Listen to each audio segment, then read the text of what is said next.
the draft, the aftermath, the dust has settled.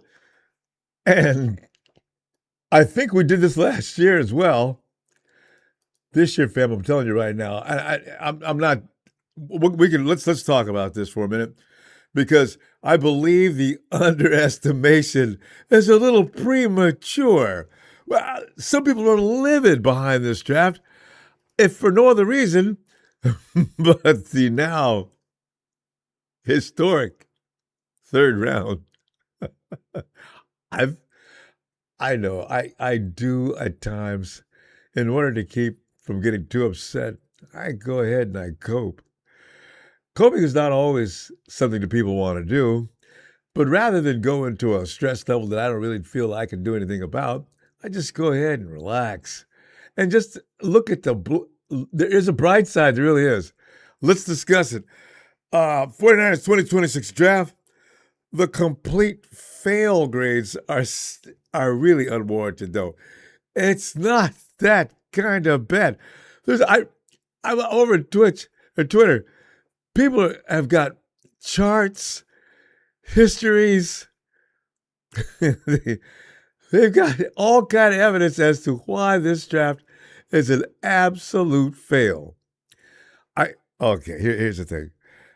This year, as per almost annually usual, GM John Lynch and the head coach Kyle Shanahan have managed again to make millions mad.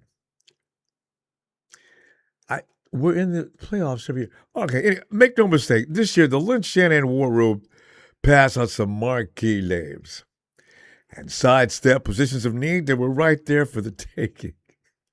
As I've become the apologist on certain situations, these guys didn't leave me much.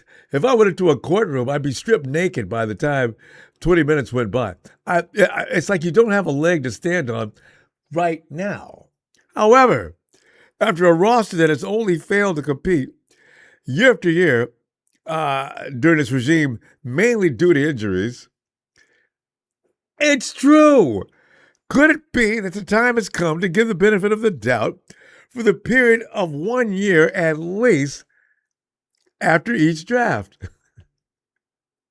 You got it. Because as I say, we're always at the top of the competition. We're always in the mix, unless everybody goes down injury. But last year was that was an outlier. We were battered, beaten, bruised, and decimated. They kept right on winning. Mac Jones is why first asking for a first-round pick for Mac Jones was definitely the right thing to do. Without Mac Jones, we don't have that record. No, that would not have happened. So to the phones we're going to go for your grades of the 49ers NFL 2026 draft. And fam, here, let's take notes of who San Francisco chose versus who you believe would have been a bigger game-changing choice. The wide receivers, I have no argument for that. I don't know. I like this guy from just watching his highlights, but I'm just watching his highlights. All right. Fam, here's the thing. This shut off. I'm chatting back and forth with the Twitch gang, and all of a sudden, I see this name, Pistol, P-I-Z-T-O-L. P-I-Z-T-O-L 1234078. Let me read the quote. Also, he says, also, if these morons, because everybody in Twitch is going up and down, he just sort of took a shot at it. He says also, if these morons that just follow public consensus boards were GMs picking with that formula, you would be the Giants, Titans, or Saints. And I was chiming in and the Browns. That's who drafts the most from public consensus boards the last 7 drafts. How have they been doing lately? Exactly. These people are clueless. Fam, John Lynch was pissed off yesterday. It was the day before yesterday. Remember? And of course, we already pegged it. We said Grant Cohn is going to nail Lynch and Shanahan, and he did. So Grant says, why do you guys believe that going against consensus is the right thing to do each and every year, right? Something to that effect. John barked back. I we we trust in our own consistencies. We don't really care about what everybody else says. Here's my whole feeling about that, fam. Here's the thing. This is true. People who follow the glowing golden boys every year, they get them because they're always at the top of the draft. They get all these guys. They end up nearly in the same position the following year. You got to think about that for a minute. If you've got guys in your own club, people at the top that can formulate and put together plans for a winning team for what they do, that might be a plus. That just may be the reason why we do not fail to compete. If we're healthy, the 49ers are going to be right in that mix. And that's been the case every year. If we're healthy, we get hurt, we slide. But the 49ers are healthy, it's always Super Bowl, near Super Bowl, or Super Bowl, and we've had two that we should have won for sure and lost. But still, I have a feeling the next one, and I had that same feeling for this too. I have a feeling the next time 49ers go to the Super Bowl, they're not coming out without a win. They're that close. So that's, I don't know. The 49ers have announced a group of 8 undrafted rookie additions to their roster. Punter. Somebody made a joke about, was that you, Michael? Yeah, 49ers come out and bring a punter in. They did. But listen, this guy's name, Jack Baumeister, is part of the group of, Baumeister grew up in Australia, spent 3 years at Utah before transferring to Texas. In 2025, he averaged 44.5 yards per kick and joins Corliss Waitman as punter options for the 49ers. So there's going to be competition for that. He's from Australia.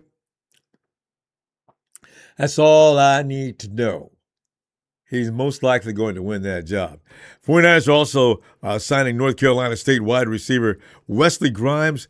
And I don't know, hey, guys, talk to me about this guy, Wesley Grimes. I don't know anything about him. And Notre Dame wideout Will Paulding. Now, they're still looking for wide receivers, or is this just camp bodies or guys they want to see are good enough to put on the practice squad?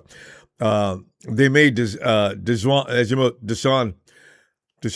Stribling their top draft pick, so they'll have 3 rookie receivers in practice at the coming weeks.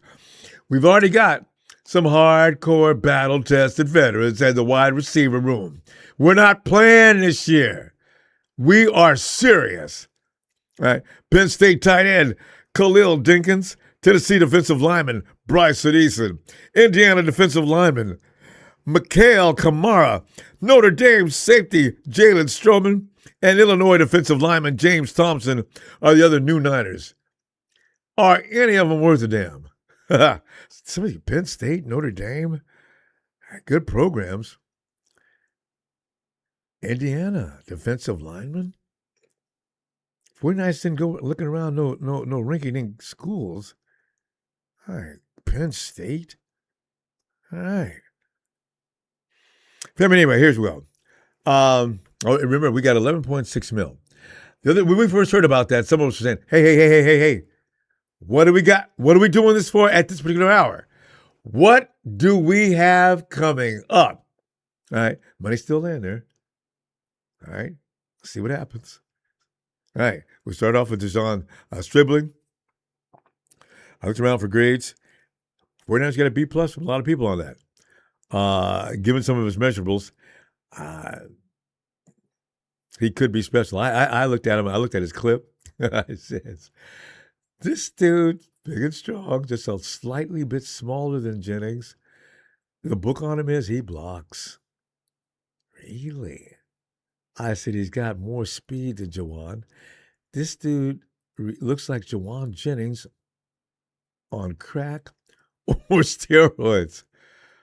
I can't wait to see what happens here. We may not even get to see him that much this year anyway. But when we do, I'm looking forward to seeing that. The second round pick, people didn't appreciate that. Everyone thinks if you're going to pick a 33, it better be for a number 1 type wide receiver. How do you know he's not? That's an assumption, right? Uh, Edge Romello Height got an A from 2 or 3 people. Highly productive at position of need and a good value. You know, to have a D4 type of guy coming off the edge, even if he's not out there for all 4 downs, we got plenty of guys who can play all 4 downs. If we've got an assassin, we're in the money. 49ers were concerned last year because we were too slow. Defensively, we were just too slow. So they went for speed this year, both offensively and defensively. Apparently, running back. Oh, God, this is the 3rd round, right? Including myself. I nearly fell out of the chair. Kalen Black. Everybody says he's an average at best player who might have gone undrafted. And we picked him up in the 3rd round. Let me quickly go over what Kyle Shanahan said to explain this. Where is it? Okay. Still, the Shanahan after being asked why did you die? Still, they gave a few reasons why, but then this is the one I believe is the most defining. Still, the Shanahan and his personal staff couldn't let day 2 of the draft go by without bringing Black to the Bay Area, believing that his traits will add a boost to the 49ers ground game. Kyle Shanahan is quoted saying it always starts with me, with just who's the most natural running back. Look at him. He is. Okay, that's fine. I love the 3rd down backs, all the pass game stuff that people can bring. But when it comes to running the ball, you need to have more than one starter. One thing, the physicality Black ran with, how he broke tackles when he did get into open space, how he didn't sit there and stutter his feet. He just broke to open spots and got yards. And then what he did at his pro day. When you see a tough, hard-nosed runner who ends up running the 40 that he did, to know what else is in his body for more explosiveness and stuff like that, unquote. I ain't trying to make you mad, fam, but I can't wait to see this kid in a game. Watching that clip, Jordan James has explosiveness. This dude has nitro type of explosiveness. If we got 3rd, and I already put this down, if we got 3rd and 6 at the goal line, I'm going to go get me something to drink, man, because he ain't going to get stopped. I don't believe it. I think he's that tough. So, I mean, we could have got another position with need in that 3rd round, but I think I'm going to like this kid. So we'll see. 4th round defensive tackle, Grayson Halton. Already. Reminds me of C.J. West. C.J. West, he's just a more animated version of C.J. This dude, I love the enthusiasm he plays with. And he's that guy who's going to get his man. You can tell. Defensive tackle was more of a need. He got an A, by the way, from everybody. Defensive tackle was more of a need. Even Tony enjoyed Grayson Halton. Defensive tackle was more of a need than some wanted to admit. One of the reasons the defensive had so few sacks last season, besides the unit's top 2 defensive linemen being hurt, was the Niners got little push up the middle. And again, speed was a factor when we lose Michael and Nick. We were already just, it was done. But you just hope. So Halton should help address that. Again, it's about healthiness. CJ got hurt last year. Alfred got hurt last year. Yeah, first-year defensive linemen are going to get blasted. So CJ and Al, man, Collins and CJ, well, I got a feeling they're going to be just death. I can't wait. Also, offensive tackle, Carver Willis. He got a B. This was a pick that looked average until details started emerging. First of all, he's going to move inside. He's not a tackle. He can play tackle, but it's not a position, which is good for us Because if we run completely out of tackles, we can plug him in there in a pinch. But he really is going to excel as a guard for most people. All of the evaluations and grades were handed out the idea that he was a tackle. Nah, he's a guard. So he's going to compete for that left side more than likely. The other factor is that the scheme Washington ran is similar to what the 49ers scheme is, so he fits. So you don't have to run a lot. You don't have to teach him too much. He'll catch right on. If he can transition to guard, this could be a solid pick. And here's the guy, cornerback, Ephesians Prysock. Why would you name your child Ephesians? I mean, is that maybe is that Egyptian? B plus. Some people gave him an A. Prysock looks to be the kind of player who could develop the way former 5th-round pick Lenore did. Guess who endorsed him immediately? Demo on Twitch. Oh, yeah. 5th-round linebacker Jaden Duger. This dude is supposedly a good athlete, but he has a little experience playing linebacker. But he's getting a lot of notoriety from a lot of people. They're going to see what they got to hold back on, though, is let's see what he does develop and look like. We already have a guy like that. We got a guy last year. Norman is still trying to figure out what he's trying to do. He's also a great athlete, so we'll find out. But anyway, Duger's a project in the meantime. And the 7th round, this would have received a higher grade. This is why the 49ers got in so much trouble. But the Niners have found more experienced and just as talented linebackers at the point in the draft, such as Dre Greenlaw, which makes this kind of pick inexcusable. And some players of the caliber were available at that particular hour. Offensive tackle Enrique Cruz, B plus. Enrique is a frigging freak. Now, he was productive in Kansas, and he might develop into a swing tackle as Jalen Moore did. Moore was also a 5th-round pick. Overall grade for him was a B because it was in athleticism. This is the kind of guy Kyle Wish may have been in school for at least three years, so he can come in and 49ers can just plug and play him. He is possibly another you-know-who at the right side. That's the bad. If the 49ers look up and get 2 of those guys and drafts late in the draft like this, but fam, the thing is, no pick was truly exciting. The kind where you think you just got a difference maker. So a lot of these guys are going to have to develop. Hopefully it doesn't take too long. But the Niners did add some players who should contribute. And with a little luck, a few may actually make a difference. Now, each and every year, 4th and 5th round, look at the names that are in there. They've got real extreme potential. See, that usually ends up igniting into solid. So I'm looking forward to this. I'm not mad at this draft. I refuse to be. We should feel that the overall roster just has improved. But the emphasis this year is going to be on the hardened, battle-tested vets, and the kids are going to be training in the background. But for right now, you've already got your team. I think this is one of the reasons why the 49ers did think they could afford to go in and get a couple of projects instead of going all out to try to fill every last gap. The 49ers essentially went BPA in their mind, and as John Lynch says, within their house, a consensus. Not the public consensus, not the league, not those mock draft maniacs, but their own.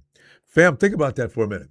Football people who are in the camp, in the trenches every day with these kids, and they know exactly what's going to work and what's not going to work. I'm just saying, do we get mad at that? Do we appreciate the fact that we got minds like that? The Packers are another team. The Chiefs are another team. You look at this. Look at the Saints. I mean, not the Saints. Look at all those years of Patriots. They pulled names out that not everybody knew about until they got there. Sometimes, if you've got guys in your management that know what to look for in a football player, it may be a plus. I mean, hey, yo, Smooth, get in there, man. Dun, dun, dun, dun, dun. Hello? Because he's so smooth. Smooth. Ronbo. Give me some smooth. Can you hear me? I can hear you loud and Can you clear. hear me? I can hear you. Okay. What's up, fam? Yeah, Yes, man. Hey, bro. People mad as hell. Last time. Yeah, go ahead. No. Last time we talked, I was upset because they didn't take my safeties. That's why I was pissed off. They was on the board. And we couldn't. I'm not worried about that now. We got Jalen Strollum. We got him from Notre Dame, 4.7 speed. But the speed, he has football speed, 6'2", 203. I mean 6 foot 203. Nice. And tight end, Penn State. Oh yeah, he can. He what we need too also 4.72. We got him 6'4", 251. Then I heard you talking about Wesley Grimes. I told you the wide receivers is gonna be deep. You don't have to reach for wide receiver. Yeah, he clocked that 4.240. Yeah, he burned the dust off of fucking secondary.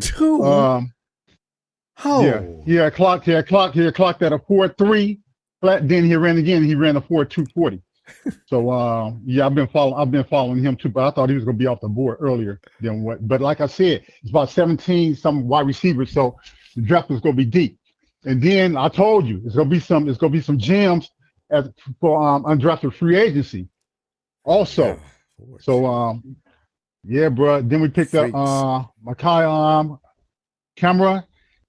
We picked him up from Indiana. We got a lot of Indiana players from the championship team. And I like that. He's gonna be a stud too, and he's gonna push White, Keon White. Push him, bro. Yeah, he's gonna push him. And it's five players on defensive line that's on the bubble because players that we have brought in. And so let me get it. Let's see, I had it right here. But the draft, I get a whole draft. A B+, bro. Yeah. So everybody we brought in that we drafted, they love football. They don't have no ego problem. They love football. They want to learn. They want to get better. They're in the books. They're in the training and all that. And Black, I had a 5th round draft pick on him. But like I said, we could have picked him up in free agency. But dude, right there, yeah, he's between let's see who I said. Oh yeah, remember Darren Sproles? See, I mentioned that draft night. I said we got to. Who's that guy from Philadelphia? Yeah, but he's not. He's between Darren Sproles and Earl Campbell. Low center of gravity. He can't be pushed back. Everything he do is go forward. He bench press 500 pounds. And 500 was a squat. 400, I believe it was his bench. They got him at 5. Okay, what's the squat? 5, and the squat, 400, then 500. Yeah. 400, 500. Yeah. Hey, listen, he ain't that low big. Center of gravity. So, bruh. No, you didn't see him. You didn't see him. No, I mean, as far as just a big man. A t-shirt. Yeah. Yeah, he buff, bruh. I know. Yeah, he big, bruh. He gonna jump right in there with Mustafa. Mustafa, Nick, and CMC bodies. Put them out together. He's Mustafa at running back. 5'9", about 212. In goal line situations, I watched the Senior Bowl, right? He carrying people, bro. He carried about 4 or 5 defensive players. Yeah, he's powerful, bro. Y'all all tripping. This is the next Action Genty, folks. What Action Genty should have been. That's what this dude is, Black. You know. Any bad, bro? I ain't mad at it. I quit being mad at it. I thought about it later. Somebody woke me to the fact that he's from Indiana. Whoa, what? Now, see, you didn't tell me that. He's one of the reasons why they won a national championship. So yeah, I'm down. Well, yeah. Oh yeah, D. Winters going to Dallas, right? Yeah, that was a cold-blooded thing to do to D. Winters. Another thing about Brandon Ayuk, right quick. Niners can hold him for 2 years. They can franchise him. They can franchise him back to back because the contract he signed. If he knew he was going to do this, he should have read the fine print. They can hold him for 2 years, and they don't even have to pay him. They can hold him hostage. That's why the Redskins in that NFL meeting, Shanahan and Adams was talking. Yeah. That's why Adams said, okay, that's why Adams picked up a wide receiver in free agency, and he drafted one. IU's not going to Washington, bro. You know what? Smooth, how about 1 year? Overweight, look like Debo. Huh? How about what? You know what? No matter what, he stays for 1 year. You know what you did to us, BA, was wrong. We need to get a little bit of revenge. So Nines can hold him, but see, just another thing. If he don't come into camp by when players report, no payday. They can find him. Listen. I'm trying to tell you, they can find him every day. He missed camp $50,000 every day. Ooh, he'll end up owing them money every day. Remember, Bus was holding out, but they didn't find him. Yeah. He's not Bosa. They're going to find his ass $50,000 a day. Plus, he gave them back $27 million. He's losing money, bro. He have to come in. If you want to get traded, you have to come in. They have to see if he's in shape, his knee is okay, before they can put him on the trade block. But they can hold him for 2 years if they want to. Franchise tag him, don't have to pay him shit. You know, normally I'd feel sorry for a person, but not BA. BA's just wrong. He needs at least 1 year of no good time. Yeah, BA, you thought you could go slide up out of here in June 1st, huh? No, you ain't. Oh man. But on the draft, I give it all around a B+, bro. I like everybody they have. Like I said, it's not, don't worry about the names. It's what you can put on the field. The product you put on the field. I study all these players they drafted, bro. I give them a B+, bro. They got dogs. They all dogs, bro. And we got our offensive linemen. We got a DNs and all that. Yeah, man. We set, bro. Mm-hmm. We set. Characters. So anybody that say, we got a bad draft, go do your homework before you judge. Go do your homework. Study every player. Don't look at the highlights. Study them. Mm-hmm. The coach and everything. Oh, my homeboy Neil got drafted by the Seattle Seahawks out of 100 points out of San Francisco. Shout out to the family, Neil. Did that, boy. You did that. What school did he go to? Got off the hood. He made it. He went to Indiana. With Black. Him and Black. Yeah, him and Black, bro. His teammates. See, and people, for the suckers that didn't know, Indiana was building a force over there. Indiana's not supposed to be dominating in football. We have about 5 Indiana players, bro. Yeah, bro. So we go slide on the pot here. Listen, I will see you. Let's see. Hopefully Tuesday or Wednesday. Yeah. Hey man, our receivers, bro. We got 5 burners, bro. 4.3 and 4.2 speed. And we got some dogs already in camp from the week. Oh yeah! All right, Smooth. Looking good, man. We got our defensive back too. 6'4". Yeah, Debo. Yeah, he quoted him. Yeah, it's all good. Tajon, the rest of the family. I see you Sunday. Bang bang. You know what it is? Dub City, Duck Creek City, Smooth operator. I'm out of this mother. Night, Smooth. That's Smooth. All right, Matty. Have a good one. All right, good night. You too, brother. Yo. Let me jump up in here. Jack, wait, Jack, hold on, because you know you always follow Matty. You guys followed it on the phone perfectly. Matt, hold on, Jack, we'll get you in a minute. Matty, get in here, man. Ronbo, what up, bro? Matty, man, you know, I was thinking about you the whole time, but I knew where you were. See, so congratulations on that. Yeah, I wanted to be in, but I had other things going on. Oh, yeah. Well, you know, this is important. People don't do this every day, and you shouldn't be doing it ever again. So, Matty, you did the right thing, especially knowing that you'll be back in a minute. Well, man, I didn't know what to think about the draft at first, but, you know, like Smooth says, you know, do your homework, and it seems like we've done pretty good, man. I mean, obviously, there's always some things we'd like to have that we didn't get, but that's every team. Mm-hmm. I mean, I was that way as a kid. Every Christmas too, as a kid, I got some stuff I really enjoyed, but there were some still things I didn't get that big wheel though. You know, but still doesn't mean you need to be ungrateful.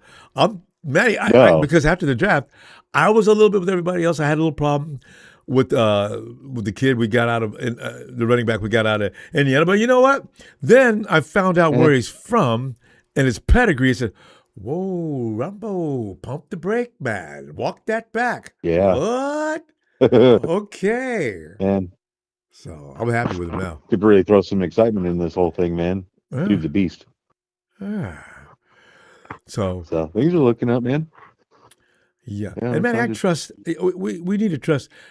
For people screaming and yelling about Lynch and Shanahan need to be fired after this job. Listen, you guys, stop and I ask don't hear yourself that this anymore. one question. All right. How many Move it real years quick. without injuries did we do well? Okay.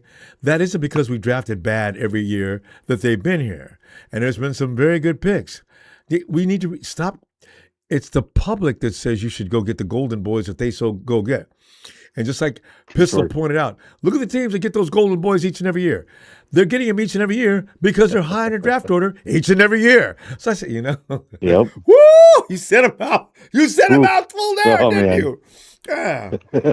So you got to be careful buddy. about the golden boys. Yeah. Yep. That the Yeah, public thinks. a lot of times they don't work out, man. Oh, yeah. Maybe the bigger part of the time, especially quarterbacks. This is why Trent Baalke, and remember, Maddie, we thought Trent was one of the biggest idiots in the world. But Trent just stopped picking offensive players in the first round. Oh, that pissed us all off. I think Jenkins and you can't, AJ and some other people. Trent, oh, Lord have mercy. He can't do it. But he could pull you some defenders, though. He seems to, yeah. Yeah, it's funny how that works. Yeah. Where is Trent these days? He's over? He was in Jacksonville until he got fired. Oh, that's right. I don't know where he is now. Oh, well. Trent Baalke should have went back to scouting. Trent was a scout, and they promoted him to GM. He wasn't a bad scout. I mean, McLaughlin probably depended a lot on what Trent was bringing him. So, and You would think McLuhan, but not McLuhan, right? McLuhan, he goes down in my record book as one of the best GMs the 49ers ever had. This dude was assembling talent right and left. So. Yeah, it's been a while. But he couldn't stop drinking. All right. It's always amazing people have serious social problems or talented. Jesus. Yeah, dude. I can't really drink anymore, man. I don't like feeling I like know. shit in the morning. I missed a month of Sundays a few years ago, and I said, I'm done with this. I want to see the sun in the morning on Sunday. I want to go have brunch. I don't want my head to be making that. That noise when you've been drinking too much the night before. The throbbing. Oh yeah. I got sick of that. So I said, I'm gonna cut this out. I feel a lot better too. It does get old. Yeah. We don't need to do that stuff, Ronbo. No, we got to be focused for the Sunday day of games. Yeah, another thing. So, Matty, given some choices that we made, what are some options you would have? Did you have any alternatives that you may have liked better, though? Just to probe that. I always wanted us to pick up Sadiq, just because I'm an Oregon guy. But I understood why we didn't. I mean, I get it; it's not a big deal. But I just had a real heart for him, man. He's the beast. It's pretty funny because when he got picked, Tony and I were at the same time, right? But Tony had a lag, so he didn't know. Oh, and blah blah blah. So they said, God, jeez. Because I wasn't saying anything because we were quietly going down the board. We were rolling toward 27. I think Sadiq got picked up at what? Somewhere between 18 and 21 or something like that. And I think something like that, yeah. I got real hopeful. I said, but then again, when the 49ers picked Sadiq, I like Sadiq, you like Sadiq. The public thinks he should be a 49er. We're not going to pick him up. See, we set ourselves up for heartbreak. That's how that works, right? Every year. Always the things we think we're just destined for, and we just completely blow by them. And in a lot of cases, we really want. So reminds me of when we picked up Alex Smith instead of Aaron Rodgers. Solomon Thomas. Yeah, that's a whole other. What's so funny because I also passed out Aaron Rodgers and Alex Smith. I knew Alex Smith was a good quarterback, but he wasn't Aaron Rodgers good to anybody back then. No. But still. You also got to wonder what if Aaron Rodgers turned out to be the quarterback he is, if he'd been, not necessarily because of our system, but he got to spend about a year or so behind Brett Favre. That was a good thing, not a bad thing. Learning the system. So it's a good thing for him. So, I mean, he might not have been the MVP or the Hall of Fame quarterback that he was destined maybe to be. Yeah. Might have just changed the whole course of things. And and that mind we're seeing now may have emerged earlier, and how bad a shape we would have been then. Because what we're seeing from Aaron now is really annoying. So, that could have happened on his first or second contract, So is he going to play again this year? Nobody knows yet. We're April, May already, Darren. He's so strange. Matty, we got to go. Figured it out by now. All right, buddy. For that Instagram story, her representative confirmed the breakup to both Billboard and TMZ with an official statement. Klay Thompson's camp, as of this recording, has not. Hello? Yeah. Cynthia, is that you? Listen to that. Hello? You ready for me, Ronbo? I'm so ready for you, Cynthia. We haven't talked to you in good God how long. I said, Ben, get in here. I know, it's been too All right, Ronbo. long. Have a good night, man. All right, Matty. Talk to you shortly. Love you, brother. Man. Love you back, fam. Cynthia. Listen, I've been looking at my notes. You have been picking me out of the depressive in the back in the day when the 49ers were not good since 2015. Yes. You've been picking me up and keeping me up, and I was depressed back then, and a depressed 49er fan. But so I just wanted to let you know that, and thank you for that. But now the 49ers are good. Last season, none of us expected them to make it to the playoffs. They made it to the playoffs with that broke down team. Yes. And so you got to give props to Kyle Shanahan. I mean, you got to give props to him and the team. So I'm not trying to listen to them fire Kyle Shanahan people. I don't want to listen to it because I've lived through Tom Sula. I've lived through all those other bad coaches. So later for that, bump that. If you weren't old enough to go through that stuff, then just step aside. And you don't know how to appreciate a guy like Kyle Shanahan, who was like the Messiah riding down out of the clouds in 2017. I said, oh my God. We got him. Because I was worried we were going to get him that year because it was taking too long. The Falcons were in the Super Bowl. And I said, oh my God, this is a long time to wait. Is he still going to want to play or be with the 49ers coach? And we got him. Yes. And I remember the wait and all that stuff. I don't forget that.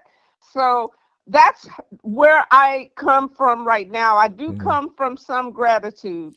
Well, now, how do I feel about the draft? I don't know how to feel about the draft. The reason why I don't know how to feel about the draft is because of my draft philosophy. And I have not had a chance to vet all these players. And I'm listening to, I'm not on Twitter anymore because Twitter is a cesspool. Good place to fight, I've been ain't reviewing. it? Boy. Oh, my goodness. I do not have time for Ronbo, I don't have time for that crap. But anyway, I've been listening, I've been picky about who I listen to in terms of content.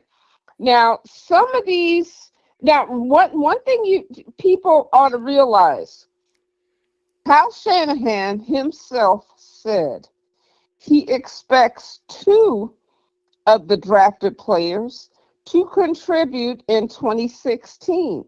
The rest of them are not expected to contribute until 2027, right? So 2026, we got 2 people that'll probably be starters. And if I can guess, I might guess who those are. But the rest of them are not going to really contribute, as per Kyle Shanahan, until 2027. So is it premature for us to be grading draft picks? It has been, and it still is. We've done this before. People get mad, but 49ers are the only team in the league to bring players in out of the draft and don't let them play. I said, this is a system, guys. They're not doing that just to piss people off.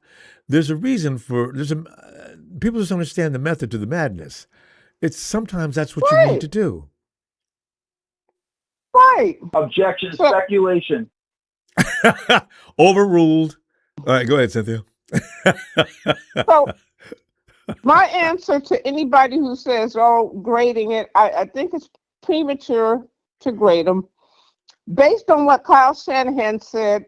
In terms of who might start, I'm thinking Height and Halton might be individuals that might start in 2026.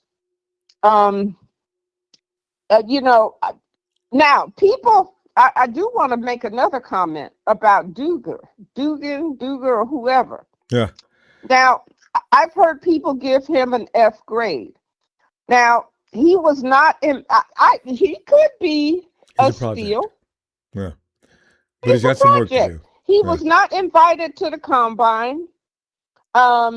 What is his speed? 4.5, something like that. He did not. So therefore, we don't have any combine testing on him. No. His prior coach talks about him, you know, and then there is some film around about him. You know, he was a safety. He has since converted to a CB, DB, or whatever. So he's a converted safety. So he has those skills. So, you know, we're just going to have to see. I mean, people have been giving him an F, and, you know, if he's a project, he's a project. That doesn't mean he's an F. That means he is a project. Okay, Stribling. I mean, I've seen grades. Pardon me? I'm sorry. No, I'm just saying, and a certain amount of patience is you just have to apply it. We got to wait. You got to have patience with these young men. Okay, then Stribling. Okay, I've heard people give him a B. I mean, you know, I'm hopeful. You know, maybe he will be a B, maybe he won't, but that's cool. Then we have some offensive linemen that have been drafted. They need training, and boy, they're so excited to be able to get pointers from Trent Williams. Yes. So I'm excited about that. Yeah. Yes, he does. And so, I mean, I think we're going to be okay. I mean, if you have a coach that took us to the playoffs and we beat Philadelphia in the first round of the playoff with that team, that broke down team, if we have a coach that can do that, I'm going to trust him to deal with this draft. Now, I'm not going to say I am thrilled about the drafting process, especially Ronbo. I live in Delaware, and I'm in the Philadelphia market, and, you know, they got Howie Roseman, and he is just amazing. God. Cynthia, we got to go. I wish we could go a little longer because I'm talking to you in such a long time, but we got to go. I know. We have to talk some more. I'm going to try to get in earlier. So this is your time. This is not too late for you, is it? I'm going to do better. I'm still getting a little earlier even. Okay? Well, I really appreciate that, Ronbo. I appreciate you all these years. I appreciate everything, you, and you just keep doing a good job. And you know, I may not get a chance. I may not get a chance to call. Hold on, I'm not finished. I may not get a chance to call in, but you know, I'm going to text you and say hi. Thank you, Cynthia. And Jack wants you to just say hello to him. He's apparently delighted to hear from you as well. Who is this 11 now? years. That's Jack. 11 years, and you know my annoying ass wants to say hello. Oh, Jack? Okay. Oh. Yeah. Jack out in the UK. I think I know who you are. How you doing? You know who I am. It's just something making you get some kind of Alzheimer's and dementia if you saying you don't remember me. Right, oh, Jack. I think I know who you. I know who you now are. You know. All right, Cynthia, Cynthia. you go ahead and enjoy your evening. Let's see what Jack's got on his mind there. Thank you, Cynthia. We'll talk. We'll listen to what Jack has to say. You guys, right. you have a good evening, Jack. Ronbo, you have a good evening as well. You too. Thank you so much. Night, Cynthia. Okay, bye. They're gonna have to start paying to listen to me talk to Ronbo. How much you charging? It's a joiner's fee. It's a joiner's fee, baby. Because this is the greatest draft in 49ers history. What did he just say, Ronbo? The greatest draft in 49ers history. We got an Acid Jetty. We got a Julio Jones. I like these Oh my God, comparisons. we got a dude. I'm telling you, we got John Taylor. John Taylor. Mhm. Oh my God, these Jack, guys are that good. Jack, you This know is what the though? draft that they even shocked me. I the thing is, wouldn't you like to go back in history Have and I see lost some of my the motherfucking mind? Yes, a long time ago. I told you that. But Jack, wouldn't you like to go back in 49ers history of all the legendary 49ers and let's go back and find out how were the mock draft experts like Mel Kiper, how were they ranking them back then? You know what I mean? Because this is why I'm saying public consensus is not it's overrated. Sometimes a It's football overrated. mind can do a better job than all the golden boys are established That's right. weeks before the draft even takes place. You got to watch out for that. You end up with a dud How did they and first draft round pick. Terrell Owens, folks? Got to pay him extra. Ah, They're not in their senses when it comes to the consensus. Because Terrell Owens, look where he fell to. yeah. Jerry Rice, he wasn't the first overall pick, but he's the greatest player of all time. Talking Joe about Montana. consensus. That's This- not a first round pick. Joe Montana. Come on. Ronnie Lott. I keep going up, but check this out. Check this out. What if this ain't the greatest, draft of all time, 49er draft. But what if it is gonna be, Ronbo? What if this is the Action Genty because he runs like Action Genty, does he not? The more you look at he's Kilian probably more Black, powerful. Yeah. Oh, he's quick. look Like how you got to run back, take that step, plant that foot, boom, gone. Don't be dancing, boy. Get your ass through the hole. See it, go for it. I love that. see it, say it, sort of, man. I mean, Stribling runs like a Julio Jones already. Like his hair's on fire. Great form. I was liking it. Great. And I'm just saying, man. I actually think. Can you think about this, man? I think Shanahan's getting paid for them to say, you know what? Just give us your picks and forget the consensus. You just pick the players you like. You got to give us to a free hand, and we'll give you an extra $1 million because it's too easy for Shanahan. Can you imagine if Shanahan had all these great picks? We'd be winning every damn Super Bowl. It's like the NFL paying Shanahan to get these reaches, as they call it. Yeah. That's the favorite word around draft give time. him a chance. That was a reach. You could have got him in the 6th round. What? Yeah. And that's not the point. You get him now because you're done. As soon as you get through with this, you can go home because I got the guy I need, I want, and fits the program. There's more to it than just the aesthetics. People look at this guy at this school, big time school. They did this and that and this. Remember Bama and LSU? All you needed to do if you went to LSU or Bama, he's fine. Remember the tight end we got? Was it Latu? Oh, I'm still mad about that. So you know that's not always the case. I'm just saying, man, I'm keeping the hope alive that this is going to be one hell of a draft class. And we don't know. That's the thing. We've been complaining since Black got picked number 90.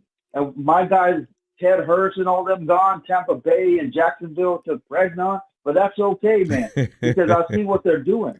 They're trying to turn that tackle from Washington into a guard, maybe a center, not a guard, maybe just into a center, and then get that last pick, Cruz, in next to Trent at the left guard position. And we might just push them backwards, like I've been saying, Ronbo, with these guys. So if they're playing in that position, I see why they got them. And hey, I'm keeping the hope alive, and I'm staying excited because these guys might be nasty. The more the draft went on, guys, they got nastier. Even when Black got picked, I said, man, that boy's nasty. What did they do after that? They got the defensive tackle for Oklahoma. That boy's nasty. Come on, baby. Let's go. Let's keep that fucking engine going. Let's keep that money train rolling, baby, because I'm fired up tonight. Okay, watch us end up being fine. These guys are all going to be in the incubator anyway for the next year. We're going for the Super Bowl this year. 49ers aren't fooling around. That's why they went and got Kirk and what's the name from Tampa Bay. This is not a year where we're going to be training recruits. This is a year where they're going there and stop it with losing the Super Bowl.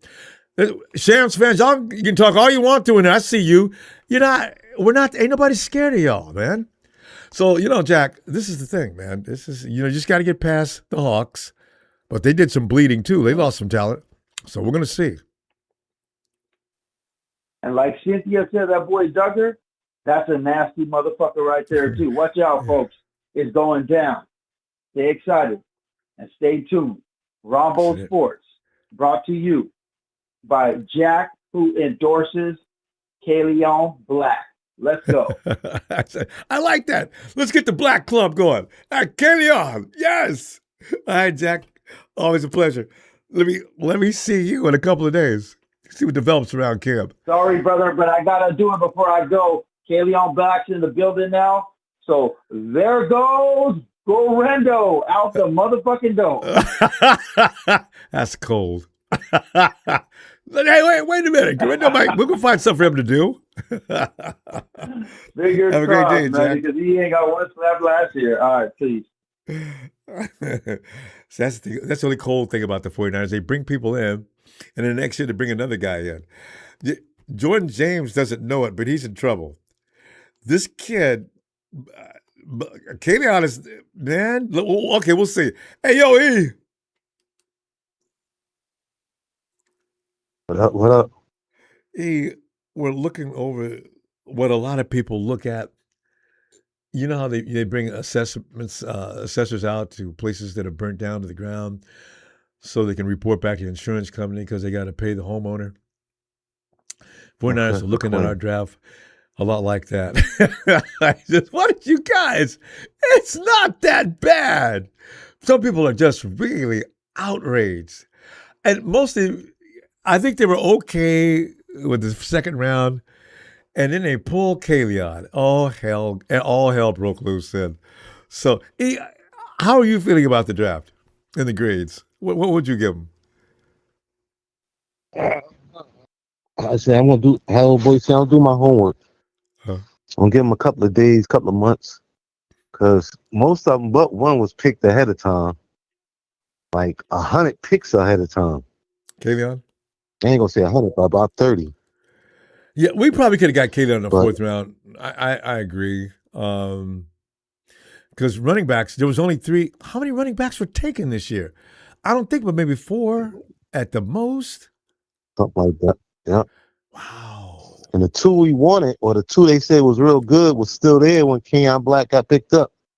No, Jordan, Love and Jadarian, something like that. They were already gone. The 2 after that. Not the 2 top prospects, the 2 after that, Highsmith and somebody else or something like that. Oh, yeah, see, I wasn't paying attention then. Yeah, running backs, because they had different. Yeah, what was good about that Highsmith and this other guy? Good out of the backfield. What? Usually there's something the guy specializes in a running back. I had to do my homework. I ain't going. I tried to stay away from it because once again, it's not our draft. It's their board, their team, their thing. You can't just keep sitting here criticizing. Oh my God! I know. Yeah, that's what I'm saying. It's. Dude, we don't know what they did.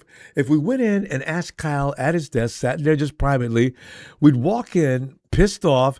Kyle, what the hell are you doing reaching for a running back in the 3rd round? You could have got that kid in the 5th round or 6th round. Yeah, down 6 choices. You know what? We'd leave that office feeling like chastised children. I got a feeling. When he got through breaking it down to what he has planned, I mean, you got to know. Really, that's why he gets paid what he gets paid. There's a lot of coaches around both every professional league that not necessarily knows what he's doing all the time. But still, I got to leave Shanahan and Lynch alone. They've had too much success with the 49ers. I ain't saying all that. I'm saying it's their team. They get to do what they do while they got the team. Yeah. Now, what I need you to see, just since you saying it's my team and the owners did this, I ain't gonna say that. the household did this, and this is what we think, then when you mess up, then you're gonna have to take that BTA. To pay the piper, yeah. Yeah, don't sit there and be saying, "Oh well, this person did it." No, you did it. You got 9 years in this organization, and you come up with this. And if it's not like, all right, you got a room of people, and they're telling you this, that, and the third, whatever. If you have a whole world or a whole NFL organization saying this guy's 200 and you picking 100, it's an issue with that, B. Well, I say I agree with that. Yeah, but you know what? So, that could be. I mean, you could get nipped in the bud doing that. We're lucky we got George Kittle. The Seahawks was bird dogging him, and the 49ers made a quick move on him before he got there. Can you imagine George Kittle with the Seahawks instead of us? I ain't know. Man, I'm worried about what we're gonna do next year, man. Like, I don't want to get beat up. And then we got like 20 defensive linemen. Did we pick up Khalil Davis? Or did I just hear that? No, we picked up another Khalil from he's on the practice squad. He's a UDFA. We got like 10 defensive linemen. We got 18 cornerbacks. Listen, and we missed Kilgore. You can't get too many. How many defense we had? Remember Gross Matos last year? Gross Matos was out there. They couldn't even work him out too hard because his body would fall apart. You can't get too many studs on that rotation.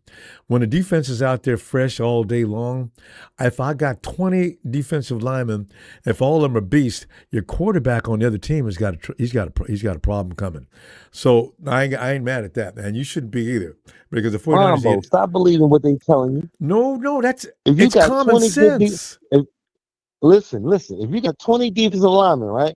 How many offensive linemen you got? Well, now, I exaggerated. What I'm saying is you can't have too many defensive backs. Last year we ran out of defensive backs. You can't have too many of nothing. Well, yeah. You gotta build your team. TEAM. It gotta be a team. You win the game you win them in the trenches, man. Offense and defensive line. Both trenches. Yes. But you know what's so funny about the offensive line? We didn't get no starting offensive guards. How do you know? No. See, this I'm talking about jumping to conclusion. How do you know? They didn't even start for their own team half the time. No, who said that? Yeah, they did. I ain't saying all that. I'm joking, but you know what I mean? No. So no, you got offensive linemen. Some of them come out of school and they're just absolute hell. Everybody knows that Trent Williams was going to be a starter when he came out. Quentin Nelson out of Notre Dame.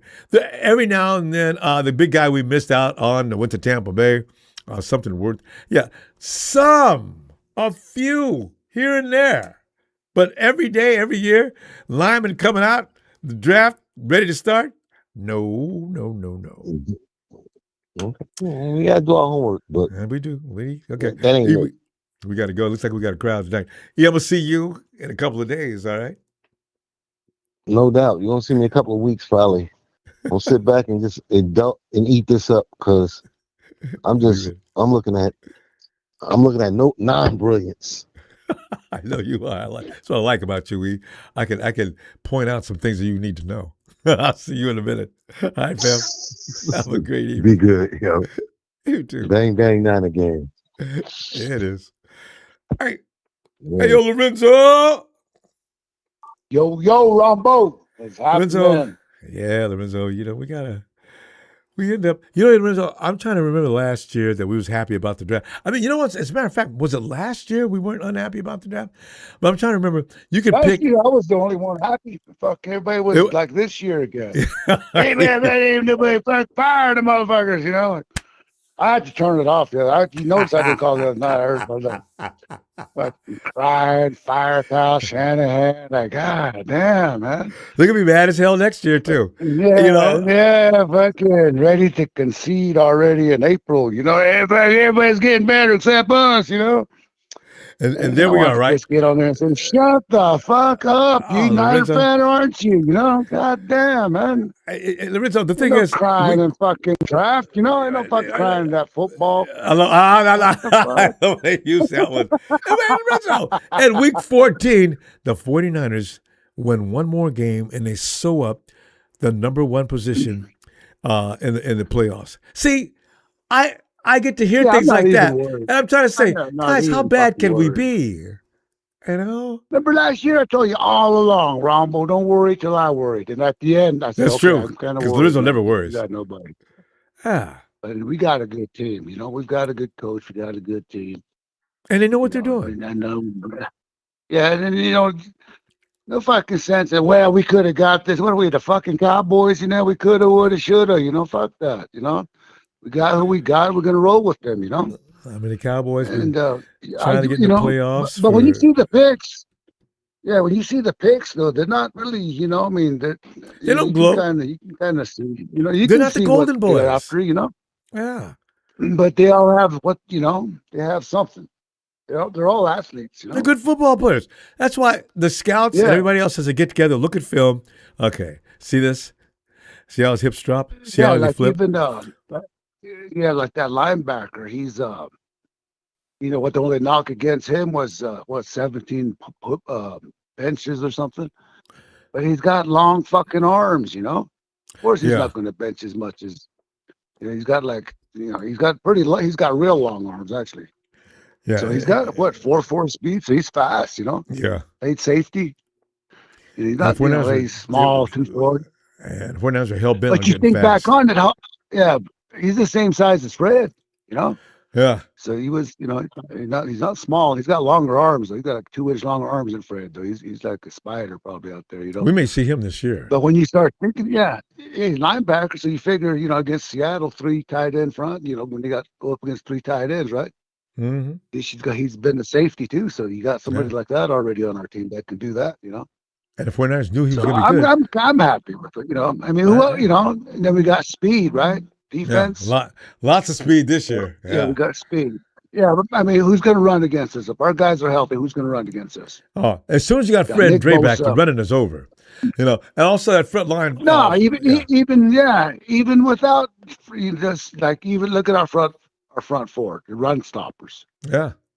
You got Bosa, you got Collins. Yeah, Bosa's a good run stopper. West, and you got Mikael Williams. Yeah. That's 4. I mean, who's going to run? Who's going to run over those guys? Yeah, that's why I said a rotation. Just keep them fresh. Yeah, but none of them are fast. You know, like not like these guys. Quick. You know? I think the guys they brought in are like quick. Yeah. That's defensive lineman. You need to be quick. 39-inch vertical. Yeah. Right. So they got some athletes. I'm kind of happy with them. You know, anybody they draft is not going to start anyway. You know. Well, maybe not in the beginning. Just got to take a look at him. Yeah. See if he can. Yeah, if he's that good. Yeah, and I think that you guys were talking about speed. He's not slow. That first round Caleb, or that. Caleb can move. 3. Yeah, he's about 4.4. I think they said he's not slow. See, and at his size, that's going to look like a bullet. Also, his quickness. I don't even care. Straight line speed is one thing, but he is quick. You see him step in that hole. Those legs are churning like they look like pistons on a V8. Bam! The running back. Yeah, running back. What? 515 squat. I think they said 5. That's a lot. 515. And Jalen Hurts thinks he's a badass in a squat. Other than bring this little guy to gym and shame Jalen. Yeah. So I mean, that's what 5'9". At 5'9", 5'11", something like that. Somebody said 5'9", 5'10". I know he ain't 5'10". At 211 though, that's solid, man. I thought he's. I'm excited. You know. Yeah. He's right around 211, but yeah, I mean, that's big for 5'9". And quickness. Even at 5'9", it's fucking huge. Yeah. Damn right. He's fast. 4.4. So. And third and goal, you got about 4 yards to get through before that good touchdown. I'm giving him the ball. Yeah, you got the ball. Yeah, then that tackle they dropped, you know, the offensive tackle. Well, that's a 4.9 40 he ran to, 303 pounds. Yeah, so that's they picked up some good athletes. You know? I'm gonna run you behind Trent in that right guard, or just create a crease up the middle. We'll get you through there. You see And the then whole the other because guy, he diagnoses it and gets through there quick. yeah, the other T-Rex guy, the guy they said had short arms, he ran up, had a 39-inch vertical. You see, that's Yeah. when offensive linemen have short arms. But, How he lasted. but to that was begin only with. knocked against him. So I don't think they did too awful bad. I'm always all pissed off, I'm like, fuck them guys, like, and we'll see what they got, at least give them a chance, God, So And I think they picked up some pretty good undrafted free agents too. So yeah, we're going to see about that. so I think we got all from good yeah, quality I think they programs picked up too. some. We got 8 more, I think, on that one. That's what I heard. On Oh yeah, we that can't pick up some more. That's right. We're not done. All right, Lorenzo. Yeah. Great to hear you check All in. right, hey, and fuck them Cowboys. I was waiting on that. I was getting ready to ask Lorenzo. Yes. Yeah. They always have a good drive, but they're still a shitty team. See. Fuck them. So everybody they pick. Ooh, you got a got good him. coach. Shit. All right, Lorenzo. I'll see you in a couple of days. All right. Hey, good night. Bang, bang. Hey, don't be crying out there. Support the team. Later. Later, fam. Yeah, well, Lee. Can't be Lee. I ain't talked to Lee in forever. Who could this be? Yo, what's up, Ronbo? It is Lee, New Zealand Lee. Hey, Lee. Wow. Yo, what's up? I've been thinking about you every offseason because you come in right around this time or a little before the draft and hadn't seen you in a couple of years. How you doing, man? Yeah, no, I'm good, Ronbo. How you been? Well, great. I mean, a lot of heartbreak because, being a 49er fan, you got to become tough. And, we've seen a lot of things. Got real close, but no banana. Lee, what is on your mind? Lee used to break down these drafts and bring in reasons why you should be getting this guy, this guy, and this guy. Lee, what are you thinking this year? Yeah, Ronbo, like, you know me, every year I usually study the draft deep. This year I studied the draft, but not as hard as I've have in past years. And I think it's just because I've been disappointed with our draft picks early in drafts, like on day 1 and day 2. The last that's probably five at least. Lee, we 2019 draft. What we need Bosa. What we got to just understand is, I don't know if we want the 49ers picking in the first round. They have proven beyond the shadow of any doubt they can't do it. I don't know what it is, but they just can't do it. Ever since that 2019 draft, Ronbo, when they got Bosa and Debo that year, that really that's the last year. Really and that but you see how we got BA that draft had on our team.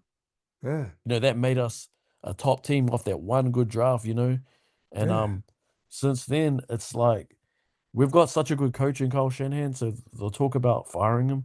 I don't think that's an option. But if this draft doesn't work out, like if the top picks don't work out, like the Striblings, and the Romello Height and those type picks, then I would be looking at getting it. We need another GM, Ronbo. Like straight up, because we're getting so close, but we're just that step away. Like last year, like we did really well. Like to win all the games we did, and just to even make the playoffs with all those injuries. We're going to be a fighting chance again this year. Like I feel like we should at least make the playoffs. But this draft and the last draft, it's really about our future. Moving forward. Like all our top players are getting older. And we really haven't drafted like a blue chip player in so long. The last good player I feel like we've drafted was Purdy. And we got him in the last pick of the draft. And that's where I feel like our scouts have saved us time and time again. I used to say this all the time, Robert, like our scouts would hit on day 3 of the draft and really sort of win our draft for us there. It's the big unknown this year. Like I thought we took a huge reach with the first pick. But I feel like we've been sort of doing reaches in the early rounds for a few years now. Oh, yeah. No one expected us to get Ricky Pearsall that year, remember? In the first round. That was shocking. If we know he's got the talent, he's got to stay healthy the way. That's his only problem, because that kid can really. So, Ricky was a first-round pick, right? Yeah. See, you look at BA. I forgot. I was arguing with somebody the other day. The 49ers haven't had a first-round pick that was worth a damn. He says, Ronbo, list one guy that's still with the team since 20, whatever. I forget what Jerry says. I said, wait. Nick Bosa is still with the team. I got away with that one. But down after that, BA just fell off the radar. Ricky Pearsall, I forgot to mention Ricky. But Ricky, you could also say, well, is he really on the Yeah, he team? hasn't lived up to that pick. Or is he Yeah. on the team? Yeah. I see. See, if he has a big year this year, that'll sort of erase all that. But Yeah. he just needs to stay healthy and really show, you know, show it Yeah. over a whole season. And like he showed glimpses and had games where he's looked like that guy. But now getting like the free agency has really helped us. I thought that was huge. The couple of pickups we picked up with the veteran and Mike Evans and then Osa. Those are huge pickups, Ronbo. So Yeah. we're going to be competitive this year. Christian Kirk. It's just that, is this draft really going to help us in the long run? And a lot of it's going to be on that first pick, to be honest. Like a lot of these other guys, they might be role players, rotational players, or like Kalen Black might turn into a RB2 behind CMC. But then we still got Jordan James too. We don't know what's like. He had a lot of talent coming out as well. So He did. I can't wait to see that battle between those two. battle in camp and preseason. Yeah, that'll be James versus But, Black. That's going to be the premier battle to watch. Yes, indeed. Between now and opening day. Yeah. And then Kyle, remember when he likes us, you know this, right? When he likes a receiver, he doesn't really care where the consensus is, like whether it's a first round, second, third round grade. If he really likes them, he takes them early. He did it with he did it with Pettis, remember? He's done it with Stribling now. Yeah. And one of the first things he said, Ronbo, after the press, I heard him say, I love this wide receiver. So you can tell that he loved this kid, but Pettis had he'll give him skills, every though, chance fam. He just was not this kid. a bold guy. No, Dante Pettis. Shanahan liked him, right?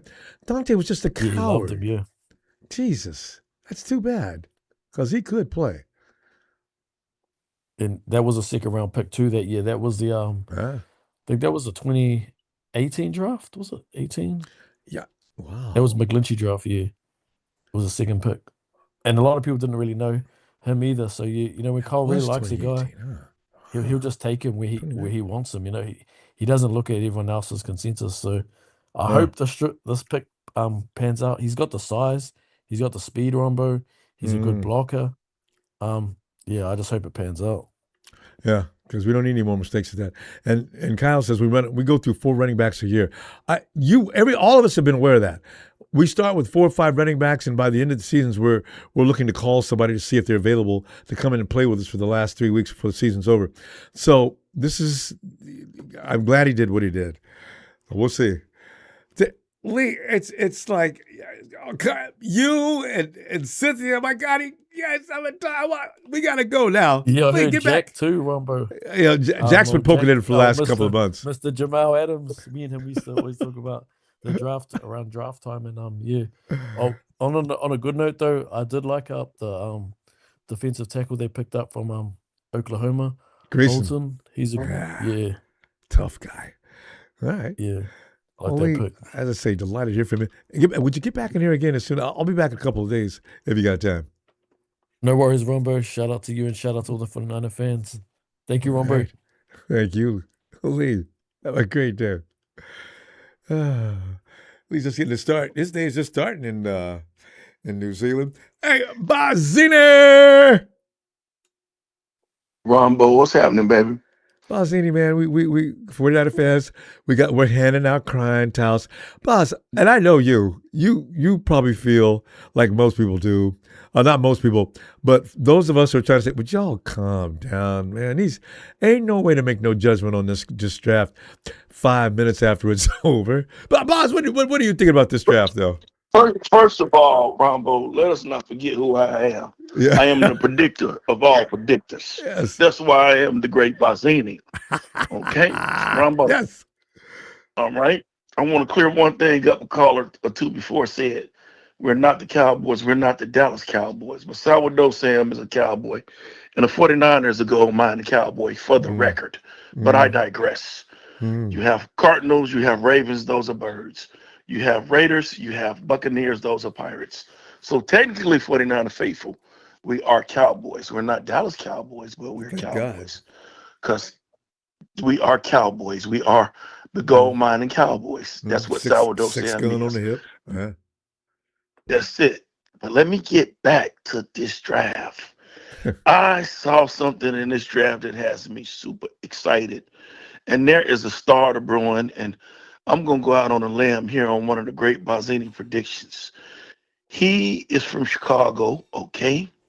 He runs a 4.940. He was an honorable mention Big 12 conference, and he is a run blocking lineman by the name of Enrique Cruz Jr. Hey, I was Okay, talking about him. if he gets up under Trent Tulich like I'm thinking, he might compete to start at right tackle. So don't be surprised. So I'm excited about him. Okay. And as far as the receiver, I did a little homework on him.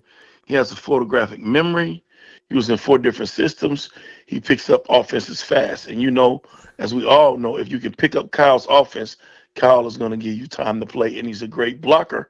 Plus, he runs a 4.3. So we'll see what happens. See, potential is there. Optimistic. Ain't no point in getting mad. Wait a Right. minute. Yeah. Right. I'm optimistic. Those are the 2 I'm most optimistic about. Like, hey, if that receiver can get on the field with the speed that he has, he's going to cause a lot of problems. And if Enrique can get up under Trent and Trent teaches him a couple secrets, I mean, he has the size, he has the athleticism. He's a awesome athlete. That's what I want to say. Okay, being able to run a 4.9. Being able to get with the GOAT Trent Williams, and if Trent teach him a trick of the trade and he ends up starting, because hey, y'all forget we had if I'm not mistaken, a guard last year that was a rookie that started. So it can happen. It can happen, guys. And then boom, just like that. If this kid can show off in the preseason and start and take the job at right tackle, because everybody always complaining, then hey, we'll be cooking. So there you You're have right. it, Ronbo. The complaints about the offensive line. They had a party too, a 49er pre-draft party, and they went around asking people what they'd like to see in this draft. Pretty much the most people that were asked did say offensive lineman. So yeah, most people wanted to see an offensive lineman. Saying, we picked him up late, but you know, if this kid can develop under Trent, and imagine if he has a like a all rookie type season as a right tackle, you know, we might be able to slide him to left tackle when Trent's gone. But I'm hoping Trent sees this kid and takes him up under his tutelage and teaches him a thing or two. Yeah, so I'm not worried. No, you shouldn't. And the thing is, we did not draft a tackle, which is worrying everybody because we just don't know how long Trent can last. Trent's a tough dude, though. I guess there's no real reason to worry about him. Right, but that we did. I mean, a right tackle. If he's, we've seen right tackle switch to left tackle plenty of times around, but he's a tackle. So the kid knows how to play tackle, and he's going to be under the tutelage of a Hall of Fame first ballot left tackle. So I imagine he's going to be picking his brain. Now, if I was this kid, I would let Trent know when I come in the building, Mr. Williams, I'm your rookie. What would you like me to have for you in the morning? Your coffee, your donuts, what do you need? I'm carrying your bags. I mean, I would make Trent mad because I would be texting him, calling him. Bothering him all the time, exactly. And he'd love it. I would be bothering him all the time, and I would find out what his favorite sandwich is. Do you want Jersey Mike's? Do you want Subway? Do you want Blimpie? Mr. Williams, I'm bringing it to you. And if this kid takes the initiative to learn from one of the GOATs, then he'll be starting by week 1. Don't be surprised. I'm so excited to see this kid in the preseason. And see what you're saying now is I'm moving Dominic Pooney over to the left side as well with Enrique. If Enrique develops, Enrique on the left side, it would just end everybody's concerns and apologies would have to be given out. See, y'all didn't know, did you? You didn't know Enrique was going to look like he did you? And you already knew Dominic Pooney what he was good at. Hey, just watch the process. Calm down. Jake Brindle is still an issue, but still, you know. But I mean, and even if you don't move Dominic Pooney, just with Dominic Pooney and they both being from the same generation, they young kids, he's going to get pointers from him. So if he has him helping him over there, hey, we might have stole one. I'm telling you, Ronbo, we always steal one each draft. Greenlaw was a steal. Fred Warner was a steal. Complete theft. Kittle was a steal. So we always steal guys late. You know, Diamador was a steal. So hey, you know what? I'm thinking this kid might be a steal because if he starts, if he has a great preseason, and he starts, you know, and remember we're a run team. That's just the thing, you know. Again, it's all dependent upon the run. But he's a great. I looked at his highlights, and hey, he's about that when it comes to the run game. He's a freak. He's an athlete. Boss, we gotta go. I'm gonna tell you what, man. Always delighted. We'll be back in a couple of days to let you know. All right. All right. Well, I will check back in. Ronbo, shout out to you. All right, boss. Shout out to the rest of the faithful around the world, and I will check back in. Bang, bang. Can't wait. All right, fam. Night, boss. The great Boss City. Always good stuff. And hey, stay tuned during the season. Boss will give you them hit. Boss hits on the most bizarre games. He's always right. Marcus. What's going on, Ronbo? Hey, Marcus, man, we sit back here trying to calm the empire down. People are up in their arms about this draft. Marcus, how do you feel about this draft? Ronbo, I went back and did some homework on. I'm gonna name him Tacker Black. The man walking around with tree trunks on his thighs. He looked like Earl Campbell's brother. Didn't he? Somebody called him that. He played between Earl Campbell and Nick Sproles. Yes. He played against Ohio State. They had 4 first-round draft picks on defense. The man had 70 yards on 13 carries, almost 5 yards a carry against Ohio State. Y'all got to give the man some credit. Damn right. If he don't pan out, it's because Shanahan won't play him. He's gonna run McCaffrey in the ground like a 1977 Cadillac. Maybe not. He just running. He don't get nobody no chance but McCaffrey. Maybe not. You got to give knows this man better. a chance. Marcus, he knows better. Kyle knows better. He's got to let somebody play. Jordan James, gotta let him play. If you're not letting Black play, you gotta let Jordan play. Where's Mason? Mason was a good backup running back. Mason He's was not damn here. good. Mason, he was good. Mason asked for too much money. But he didn't run him. He run McCaffrey to McCaffrey pull a muscle, and then he'll put somebody in.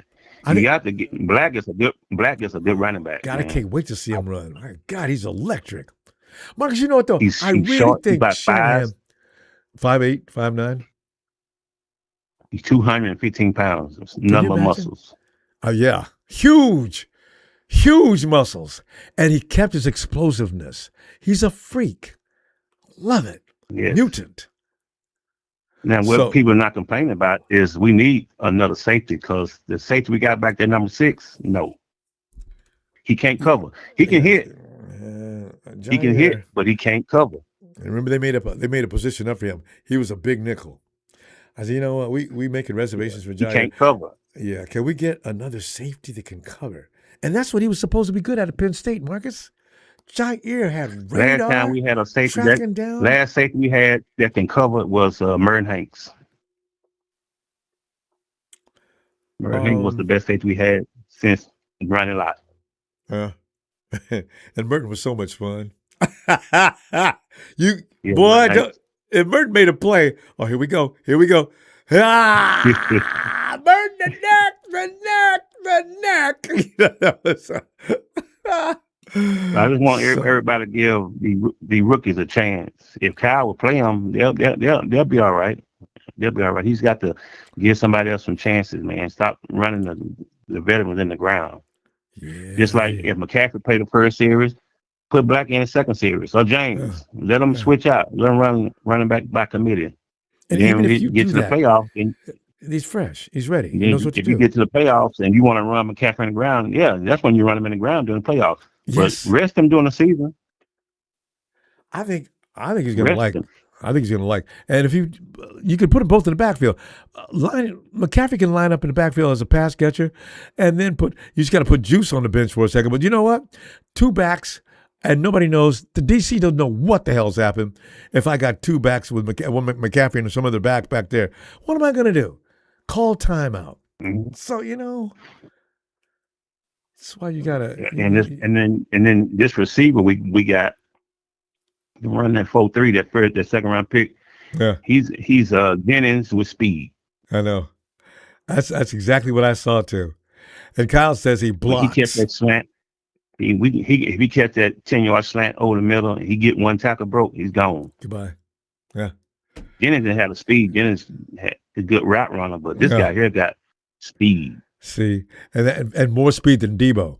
And you know what Debo used to do? Yeah. Debo used to pick that thing out of the air like a fruit off a tree, and boom! Now try to stop him. Debo was good in his day. He's very disciplined because his dad is a Marine. So he came in the house. He's very disciplined. He's very disciplined. So he's gonna take everything serious. He take everything serious. Good. His daddy was a Marine for 25 years. Oh, That's the house he grew up in. I've always thought that's scary. I've known dudes from military families, and their focus on behavior was amazing. Yeah. If you were around them, you felt inadequate and inferior. But that's all I got, Ronbo. I just want people to kind of back off. Hey, Marcus, man, I appreciate it. Good stuff. Good stuff, man. We agree, too. That running back, I can't wait to see what he's got. All right. It's going to be all right. I think so. Marcus, get back. I'll be back in a couple of days. Hope we got some time. All right. All right. Night, fam. Oh, this is great. I get in here earlier. We got all kind of bodies. Eric's been vacationing and doing great things. Eric, come in here, man. I'll tell you this right now. One of these guys that you guys are going to get in the mini camp for the rookies is that guy that I was telling you about. You will love this kid so dang much. Wait, which one did you warn us about? Collison. Did you say Collison? Kyle Collison, undrafted free agent minicamp in Vice. Ah, yes. Eric, that's pretty good. You knew that how did you know we were going to get him? That's pretty amazing. Well, no, I just knew that somebody was going to be lucky enough to get this kid. And in fact, he's an absolute beast, bud. Yeah, I'm looking forward. The UDFAs, I always wonder, is there going to be one of those ones that emerges out to the point where they got to bring him over to the other field? Okay, what do we got here? And let's get him in here with the twos. If he can make it out of the first, if he makes it out of the first week of the first mini camp, if he can get out of that, who knows, man? Who knows? You don't get cut. There's only one cut now, which is really, I think, a lot. I'd like to take a good look or give a guy a second chance.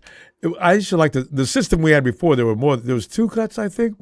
Yeah, if a kid was, I know he's got what it takes. Maybe he's nervous. Maybe he just can't acclimate right now. I need him in here a little longer so I can take a longer look at him. And because some of those kids do take off and go somewhere else after they settle down and play their game. We could have done that to Diamador Lenore. Lenore was stinking when he first came. The kid that was next to him was doing a good job, and he ends up the one falling through the screens and into the milk. So, and sometimes it takes a little more. It takes a little longer.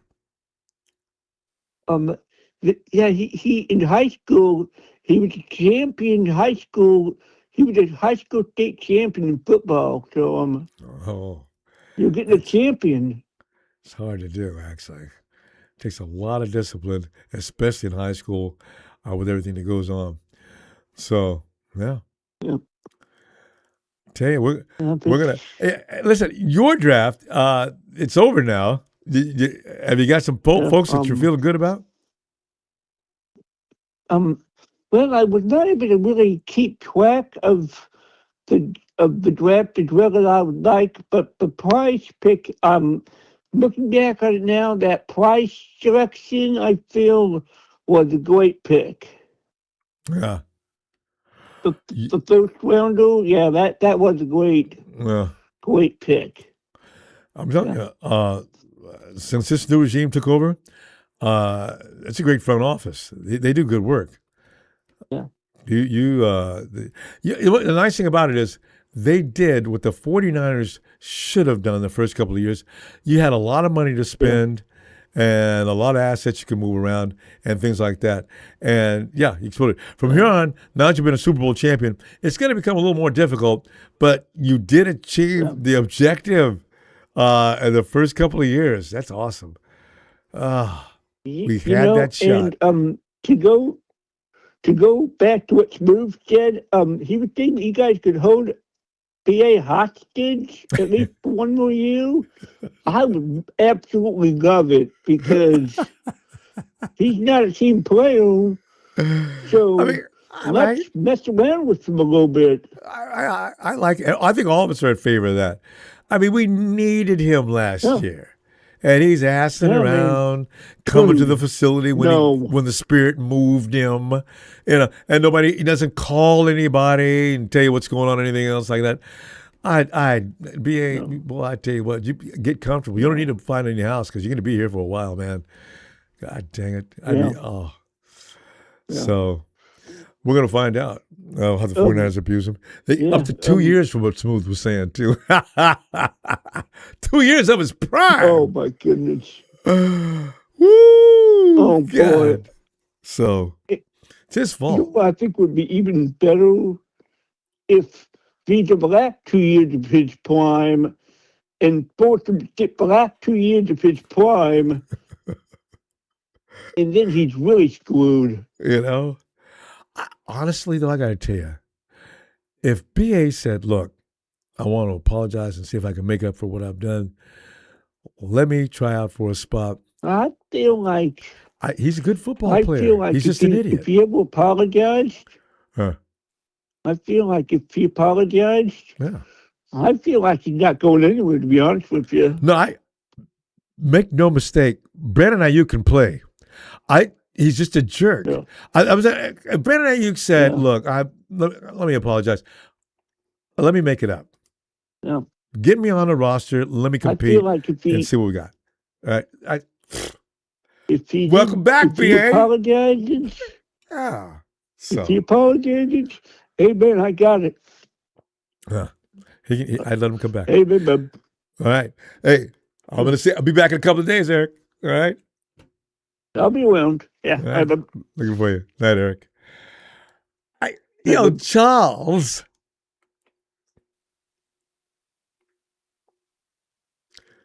Charles. Where's Charles? And I put a post up that I want to ask Charles if he's seen it. I put we've got 4 guys to some of the league's best that were not first round picks. Oh, there you are. Hey, Charles. Hey. Charles, people don't like us in the first round. But you know what I did? I went on Instagram, I put up, look, let me tell y'all one thing. We have 4 players that were not picked in the first round, and I put that up against any first rounder that's been picked in the last decade. I'm talking about Fred Warner, George, man, George, Fred. I got Dre, and also put Talanoa Hufanga, and I put down your favorite guy, Demo. Why? Charles, Demo was a developmental project. He developed, Charles. Yeah, I know you don't want to agree to it, but Demo developed into a solid cornerback.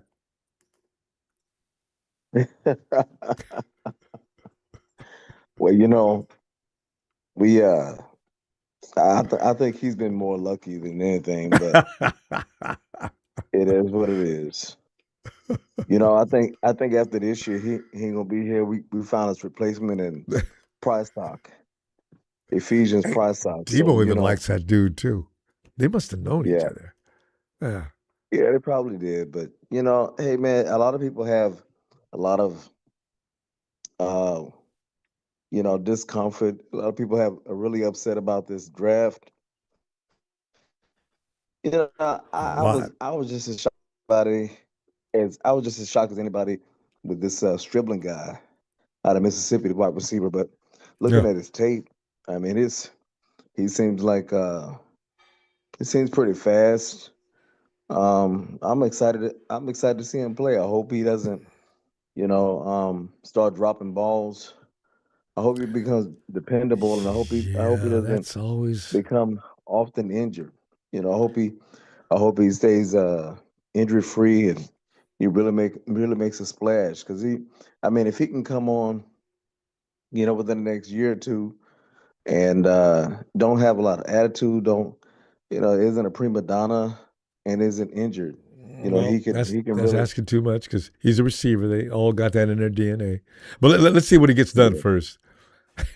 But that, but I agree with you, man. This Kalon Black, man. I woke up Boy. um after they drafted him. I woke up that morning to see who they drafted, and Mm. when I saw the running back, I said, "Oh my God, really?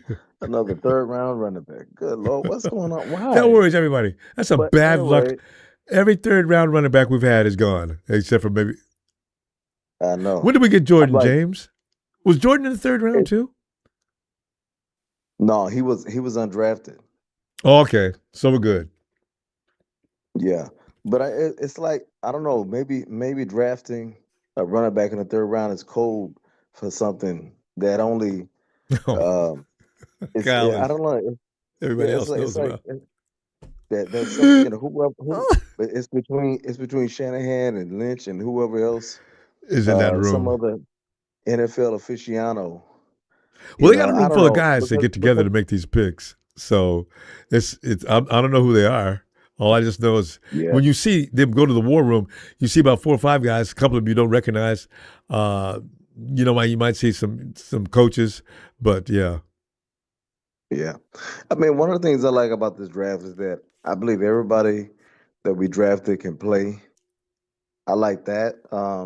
They have a chance to either contribute. They have a chance to make the team, and that's what you want to. That's what you want to see. But I think they can really play. I think they can. They're really skillful. I think the one that really has a stretch, a really big question mark is Jaden Duger and Carver yeah. Willis. Duke is a project. I You're think right. I think Carver Willis. They want him to get him in and play center. Um, I think that's the reason why they drafted him. They didn't draft him to play because he's kind of weak. I mean, he's kind of athletic, but he's kind of weak. So I think they want to groom him to be a center. Because I think he's smart and he's intelligent. He's played up and down the line. Um, I think that's the reason why they drafted him. But we'll see. I think Wait, I think what he name? can play. What name did you say, Charles? Carver Carver Willis Willis. out of Washington. Yeah, he's an offensive tackle. Yeah, yeah. Carver's Yeah, gonna. He's not gonna be on the. He's not gonna be a tackle though. They got him as an OT, but he's really no G. yeah, but I think he's gonna. They're gonna put him at center. Yeah. Well, I'm not gonna be mad at that. Yeah, I yeah, me either. Yeah, because Brindle is worrisome. So yeah, Yeah, but I like this Enrique Cruz. yeah. I That's an read his story. athlete, boy. Enrique Oh yeah, Cruz. oh yeah. I like him. I hope he within the next year or two, he's able to get in and start and make an impact. But Look I who's like training him. Look who's yeah. training him. I I really can't wish. wait. I mean, I really wish this Romero height. I really wish the guy that we drafted to The be the, a pass the rush speed specialist merchant. had about 10 or 15 more pounds on him, Maybe and not. could He's really only going to be in there for obvious passing downs. I think. Um, those kind of guys in a wide nine, he could excel. When you see yeah. his But I tape, think his hair is on fire as soon as the ball gets snapped. They're going to have a hard time catching him. Yeah, but I think we're switching. I heard somebody say we're switching to a 3-4. Really? I don't know. I'm That's just not. trying to. We don't have a lineup for that. Well, But that's why they drafted the way they did. They did. yeah, You can line up Grayson Halton at the yeah. defensive end position Well, and the tackle position. He can excel at both of them. So that's why yeah. they drafted the Remember, way they Charles, did. and also remember everything we do is a hybrid now, so it didn't matter. Base down, it'd be Yeah. 3-4. That's okay. Charles, always be looking for you, man. This is like we can argue about Demo. We gotta go. Yeah. I'll see you in a couple of days, though. Hope you got some time. Okay, all right, Ronbo. All right. Have a good night. You too, fam. Night. Sure. And it's Tanjon time. Tanjon. Hey, Ronbo. And let me close my door because my son having a good time beating I know up what his that stuffed means. animals and stuff. Oh, yeah. Good time means high Okay. volume. You know, you should Yeah. do like my mom, go out and get in the car and leave. You should drive mom's at the house all the time. Until my grandmother came over, and then she put us out like we was dogs and cats. I love those days. Hey, Ronbo. Hey, Hey, Ronbo. how you doing, dude? Hey. I'm going good. My brother's in the bed. Brothers in bed already? How come you? What did you do? Did you get tired? What's it? I got tired. And Ronbo, I got crazy news. I saw the top of my bed. I saw the top of my bed. And it's messy. It's all messy with a bunch of covers and stuffed animals over the place and pillows over the place. But I got my mama's bed down and down here. It's clean. Good. At least part of it's clean. Yeah. A little rest area, so I make sure he go to sleep. So yeah, I you know what? I looked at some of the some folks who, you know what I think? I just think that we kind of did overthink it. We wanted people we wanted, right? Or well, for the most part, the family wanted who they wanted in the draft, you know, like Kilgore, right? But I think what Shanahan and them is doing, I'm starting to figure it out. And this is how come they are labeled as geniuses, is they're getting who makes a big difference in the game. It's one thing to have a big name and, you know, you do some cool moves or what have you, or you have a habit of running a certain kind of way that drives people crazy. That's not what the coaches are looking for. They're not looking for flash players. And I think a lot of times some of the fans want flash players. You know, oh man, he know how to hurdle, he know how to jump over players and this, and it's like that's not what they're looking for. What they're looking for is someone who's smart, who's strategic, who could play the game and dominate the game and love being with this team. And it's more than just, I'm just gonna pick some random people we didn't know. Like they knew them. They visit them, their family and everything way before we even know who these people were. So just to say this, we can always say a bunch of times, oh, why did Kyle Shanahan or any coach, it doesn't matter who it was, it could be Jim Harbaugh. Why did they pick this person? I don't know who that person is. And then as soon as they start playing, you fall in love with the people. You fall in love with them. Yes. They become the name that we didn't even think would have been because all we somebody. You like you said, Tangent, you cannot feed into the information on the Golden Boys every day. And something else you mentioned that's absolutely, the 49ers talk to these players before they draft them. You've got a certain few boxes you got to check on some of the questions they ask you and the responses they're looking for. You could be all world, but you could be like DK Metcalf. Yeah. DK Metcalf showed his ass at the Combine a few years ago. He was on the 49ers list of players they wanted to get. They left DK standing there all mad and pissed off, and DK figured it out later on. He said, well, I know what they did. Yeah, well, that's why you're not. That's why we picked up Debo. Yeah. So, you know. It right. matters. So you're gonna. I'm. You know what I'm thinking about when you say, when I see black, I see. Kill you. I'm seeing Fred Gore. I see another Fred Gore. That's what I see in him. And this is why I'm saying, when I watch these young brothers pull the hat out of the bunch of other hats, and they pull out the San Francisco Niner hats, and then they happy and smell like, oh man, you know what I'm saying? Showing them the Niner hats and the family screaming and celebrating and taking pictures. I said, well, welcome aboard, Bang Bang Niner Gang. I mean, tell they're delighted. I love that attitude too.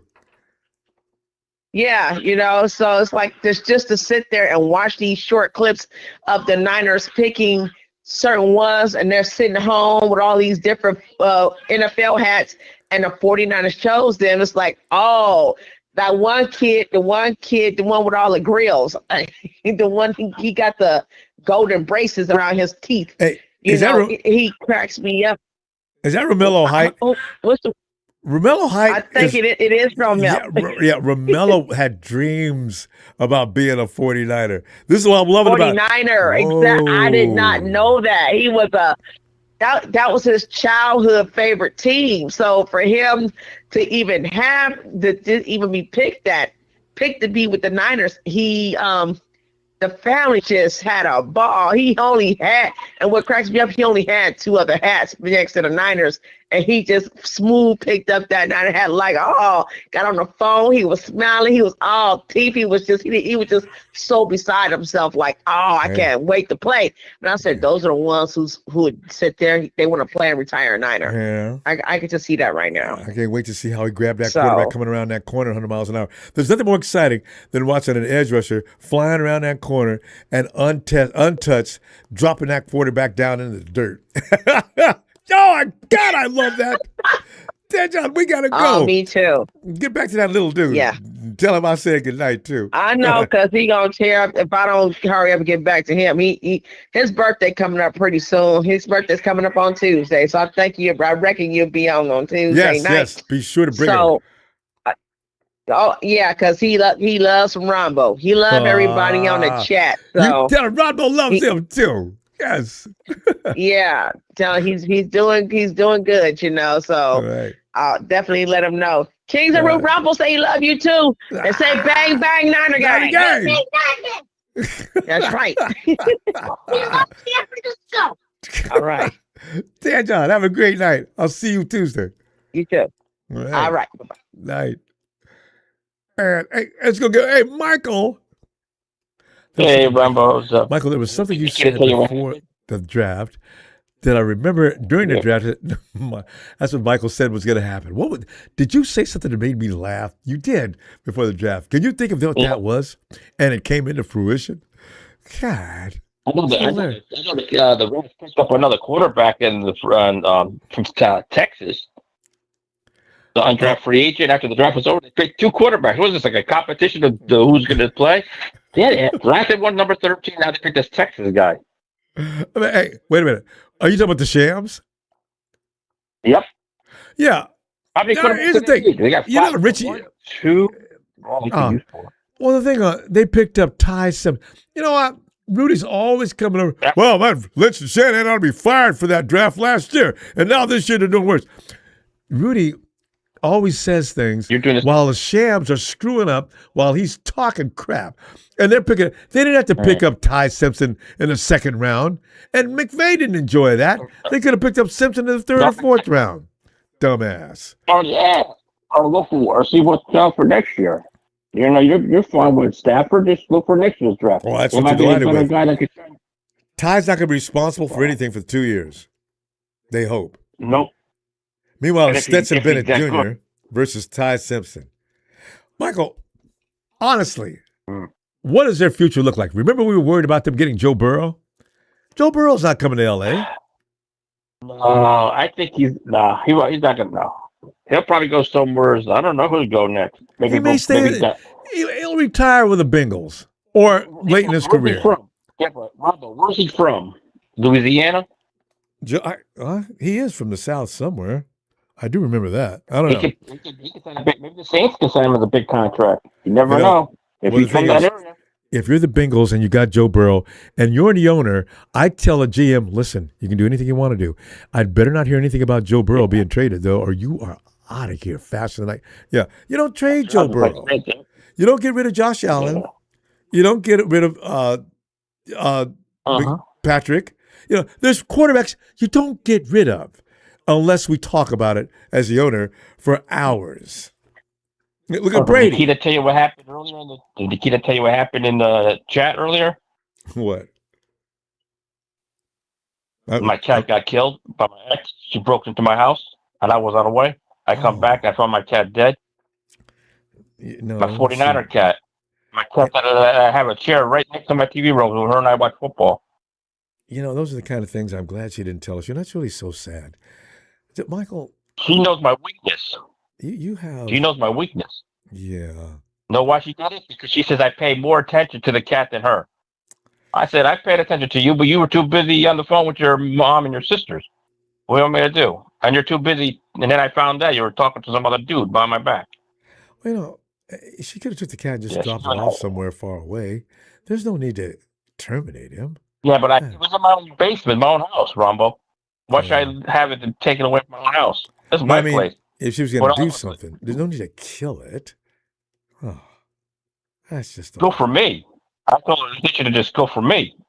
You want it over with, and me, not the cat. Cat didn't do anything to you. But I'm going to be eventually. Somebody said they're going to try to help me find one because that was my emotional pet.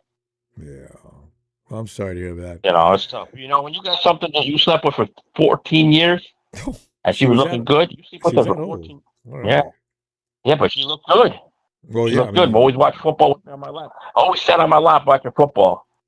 Got her a little 49ers jersey.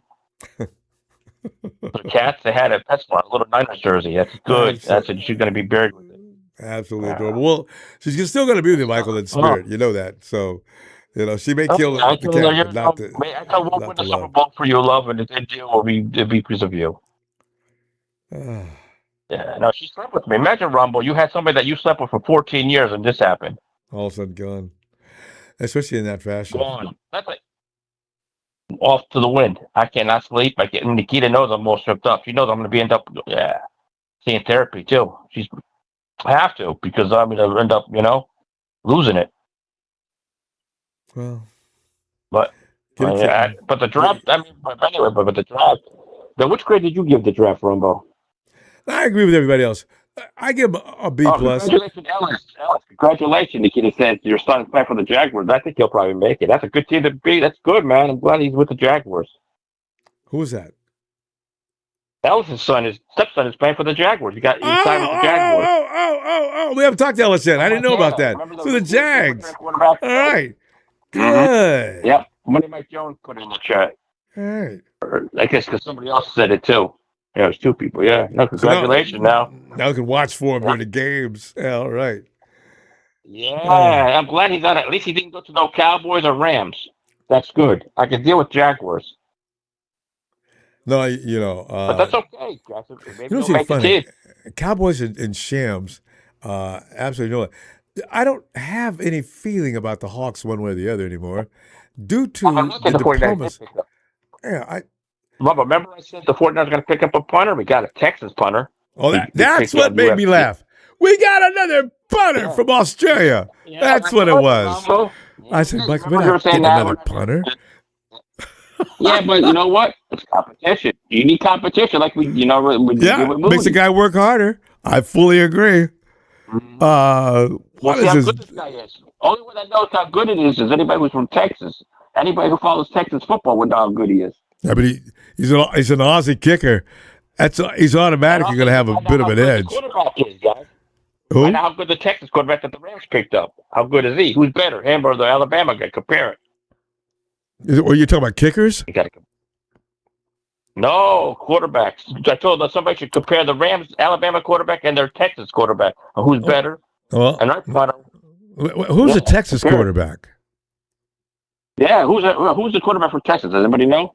No, I just heard that just last few minutes. So they got Georgia, Texas, and Oklahoma or Alabama out there, huh? Yeah, so that's pretty funny. The Rams, Stafford's from Georgia. Matthew Stafford, the other guy's from Georgia, and Alabama, and Texas. Yeah, well, as I say, don't forget about Stetson Bennett Jr. from Georgia. Michael, we got to go. Yeah. I'm going to see you in a couple of days. All right, take it easy, and I'll see you on X. All right, yes. All right, have a good night. You too, Michael. Just hello, Ella. You too, bye. Yeah, punter Jack Baumeister. Grew up in Australia and spent 3 years at Utah before transferring to Texas in 2025. Ellis, tell us about that godson of yours and how you're feeling about the draft. Ellis wasn't one bitter toward one way or the other about the draft. Ellis, come on in, man. What's up? See, Ellis, you were very calm and cool about the draft the other day, and because I was surprised at some of the venom being spit around.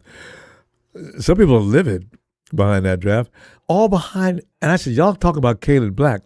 I'm telling you right now, I'm looking forward to seeing what he looks like on 3rd and 3, and 6 points. I'm telling you right now, I got a feeling a lot of us are going to be apologizing about that. So, but I ain't. So, but go ahead, Ellis. Yeah, he's like I mean, he's probably a little bit taller, but he reminds me of like a Maurice Jones-Drew. Remember how deadly he was when he first came into the league? Yeah.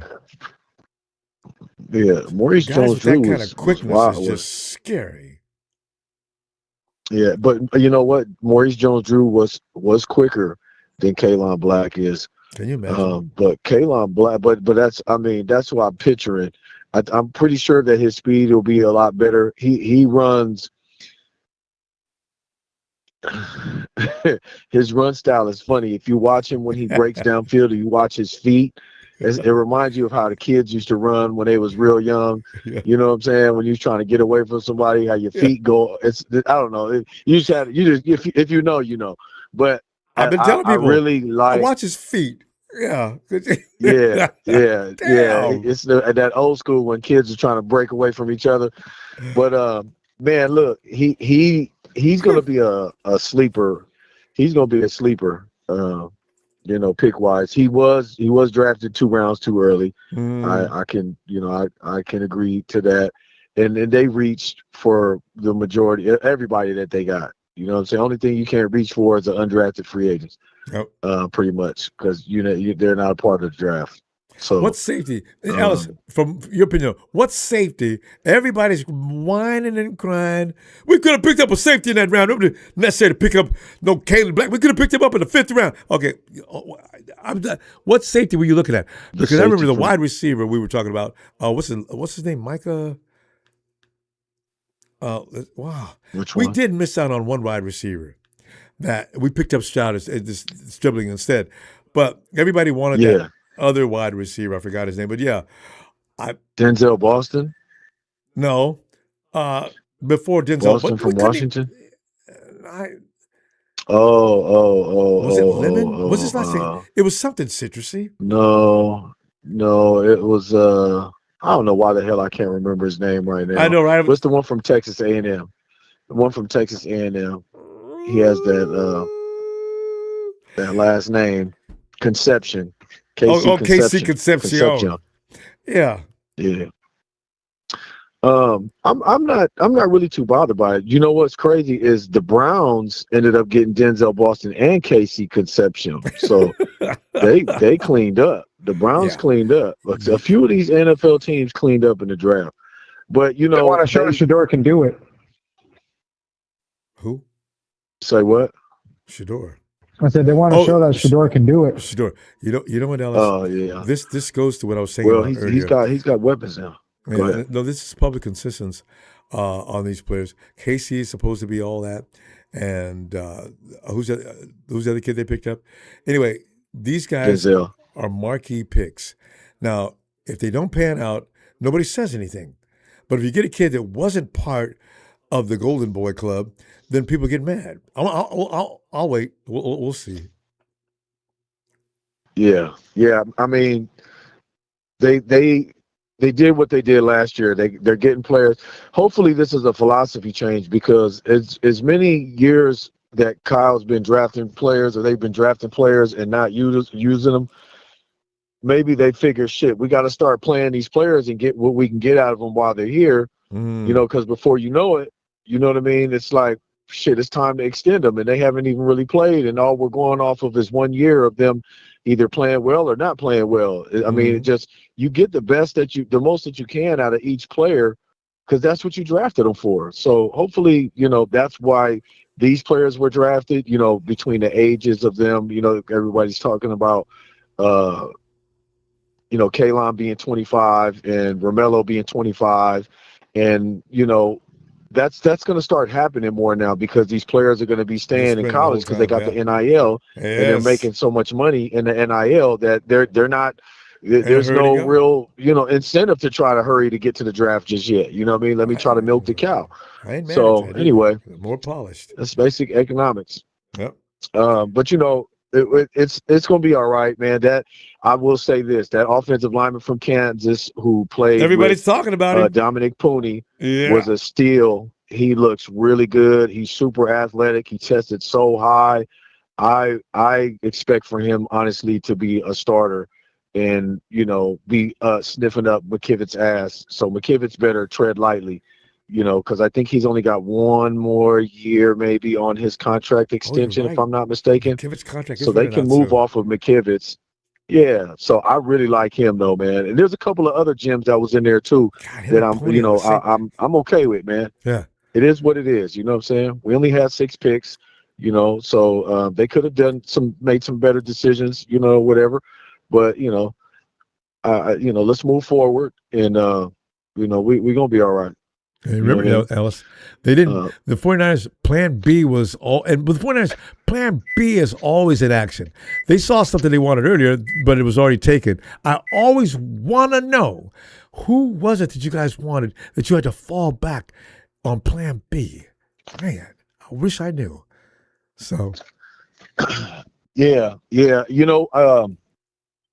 There was an offensive lineman I think they wanted to try to get that ended up getting drafted. And then, when they saw KC gone, they probably wanted to get him, but the Stribling is underrated though. I like him. I like him now that I've looked at his tape and like I said, his build and all of that. Yeah. That could be, like I said the other night, that could be our Puka 2.0, Puka 2.0. And he likes to block. His speed and his strength. I like, and he likes to block. So, let's go. Ain't no Danny Grays and, you know what I'm saying? Jacob cowerings around his motherfucker. Anyway, finished. Cowering. You like that remix? Anyway, I hope he picks up though, but I think he might get cut. He might end up getting, cut from the team. They got Malik Turner and what's the name, Robinson still, and Malik will be on the practice squad. Hopefully Robinson won't be, but he'll likely be on the practice squad, and then Jacob Cowing might likely get cut. That's just what I'm kind of assuming right now, unless he looks incredible. He'll hamstring pull. We got to step off him. I know. Lastly, before I go, Ronbo, I got to tell you the great news, man. Okay. Shout out to my stepson, man, Michael Wortham, for signing with the Jacksonville Jaguars as a undrafted free agent. He signed his contract. He was out here in SAC and celebrating and stuff, man. So I'm so proud of him, man. And Ellis, congratulations. It's been a long time coming. Bro. Thank you. Yeah, thank you, man. I appreciate it, man. Congratulations to Mike, his wife, and their baby girl, and they got another journey, another chapter of life, man, and the next level, man, living the dream. So super proud of him. Y'all look out for Michael Wortham Jr., man, out there in Jacksonville. His name. All right. Thank you for the platform, fam, as always. The Shout Out Production. Shout out Tony Tone, Brian, the Dragon family, Donut, Tanisha, Smooth, Frank, Show, all the fam. Shout out to Chat, Nikita, Harold, Leroy. Who else is in the chat, man? Oh, Mike Jones, my dog. All right, family. I appreciate y'all, man. Much love. It's you, Ellis. Night, fam. All right, fam. Peace. And here we go. It's that time of year when Casey comes in and says, Ronbo, man, it's not many guys I'd wait for on the phone for 45 to an hour and a half. Ian Sharp says, like the early picks, but disappointed they didn't get a better tight end. We will be forever, Ian, looking for the elusive tight end. The day will come. Maybe. For now, Brian, the haters of the draft this weekend's favorite word was reach. You know, that'd be funny. I've never heard the word used so much as I have this year, Brian. You're absolutely right. Reach. Everybody's a reach. Hey, Casey. How do you know that's me, Ronbo? The one where your name came up on the screen. Oh, wow. That's cool. I just got this phone yesterday. Well, you must have not changed the number. No, it's a new number, Ronbo. Really? It's a brand new number. Casey, I have no idea how we got you. The algorithm told on you, I guess. But Casey, well, Ronbo, it's been a minute since I've heard your sermon. Yeah, well, because the last time I heard with you, you were having all kinds of terrible things going on. There was something going on with When was the ex-girlfriend? Yeah, man. Was it before Christmas though? Well, I remember the ex-girlfriend was having some problem with some guy. Yeah, man. And you were contemplating taking him out. So, every moment of my life, really, it's still going on. I'm about to subpoena this piece of Ronbo. I swear, man, my life is a dateline. Yeah, my life is a dateline, Ronbo. It sounds exciting. Only thing is a little stressful. Yeah, Ronbo, it's the worst pain of my life, man. My ex is in psychosis. She's in psychosis really badly, and she's been dealt a bad hand, man. So. Oh, that's unfortunate. And it sounds to me like you need to go back to her anyway. So, Oh, people will say, do you want to get back with her? I wish we had never split up, man. But she's far away from who she was, and I'm doing my best to honor the old her, and really do what the right is right, man. Like I'm not doing this for the restitution, Ronbo. I didn't wake up and think, how can I sue a police department? This is a major civil rights violation that's happened to her. So that can be really difficult. They can cheat and lie and make sure that you look like the criminal. So stay away from that. Yeah, but anyway, Ronbo, it's a crazy world, man. Yeah, there's some pretty evil people out there, Ronbo. That's why I always remember to check in on your sense of humor. Find ways to laugh. Because otherwise you're pissed off all the time. It's easy to be pissed off all the time too, or sad or angry or something like that. So Well, Ronbo, Casey, I am Aries. I am an Aries, Ronbo. Yeah. I'm kind of a super Aries, really. But my moon is in Sagittarius, and that's really my saving grace. It takes a lot to piss me off for more than a few minutes, and I'm usually pretty happy. So you can adapt. Yeah. Casey, have you been playing anything? Have you had time to look upon the 49ers with the word reach? What is No, Ronbo, I have not, man. I believe the last time we spoke was before Christmas. Am I right? Maybe I can't. All I remember is that incident, and maybe it might have been because I do remember you disappeared for a while, but you do that sometimes. Okay. I always know you're going to be back later. Yeah, man. Yeah, because I did 30 days in jail after I got arrested on Christmas night, man. But 30 days. Yeah, Ronbo. Actually, you must have got into it with the officer. Yeah. No, I had to serve a suspended sentence, but long story short, I was just arrested for trespassing. But Ronbo, I want to tell you about my postseason 49er watching. It was all in jail, and it was all on TV, like in the chow lines, man. It was so tough to watch the games, Ronbo. I was peeking down at the screen through the window, and man, like the one play of the Eagles game I saw was that little end around that they did with Jawan, and I was screaming, Ronbo. I almost got on lockdown. It's crazy, Ronbo. That was the one play of the whole game I saw, man. Like your life was made for TV. You know what? There ought to be some way that you could run film on your daily life. It is madness. My God. Ronbo. It's crazy, man. I didn't ask for this. I did. Asking you shall receive, Ronbo. I always wanted to be a contender. I don't know, Ronbo. Anyway, I love life, man. Reggie. I love living life, Ronbo. Yeah, we call Reggie's the state baby in my family too. Reggie's been in and out of institutions ever since he was a teenager, right? So but he seems to be a well-adjusted adult, finally, and responsible. And he became very religious, as that's always usually when you come out of a drug program. For some reason, they let you come to Jesus. But Case, They shaved their heads and then they. Yeah. I did go to church today, Ronbo. I have a great church here off of Bascom Avenue in San Jose right now.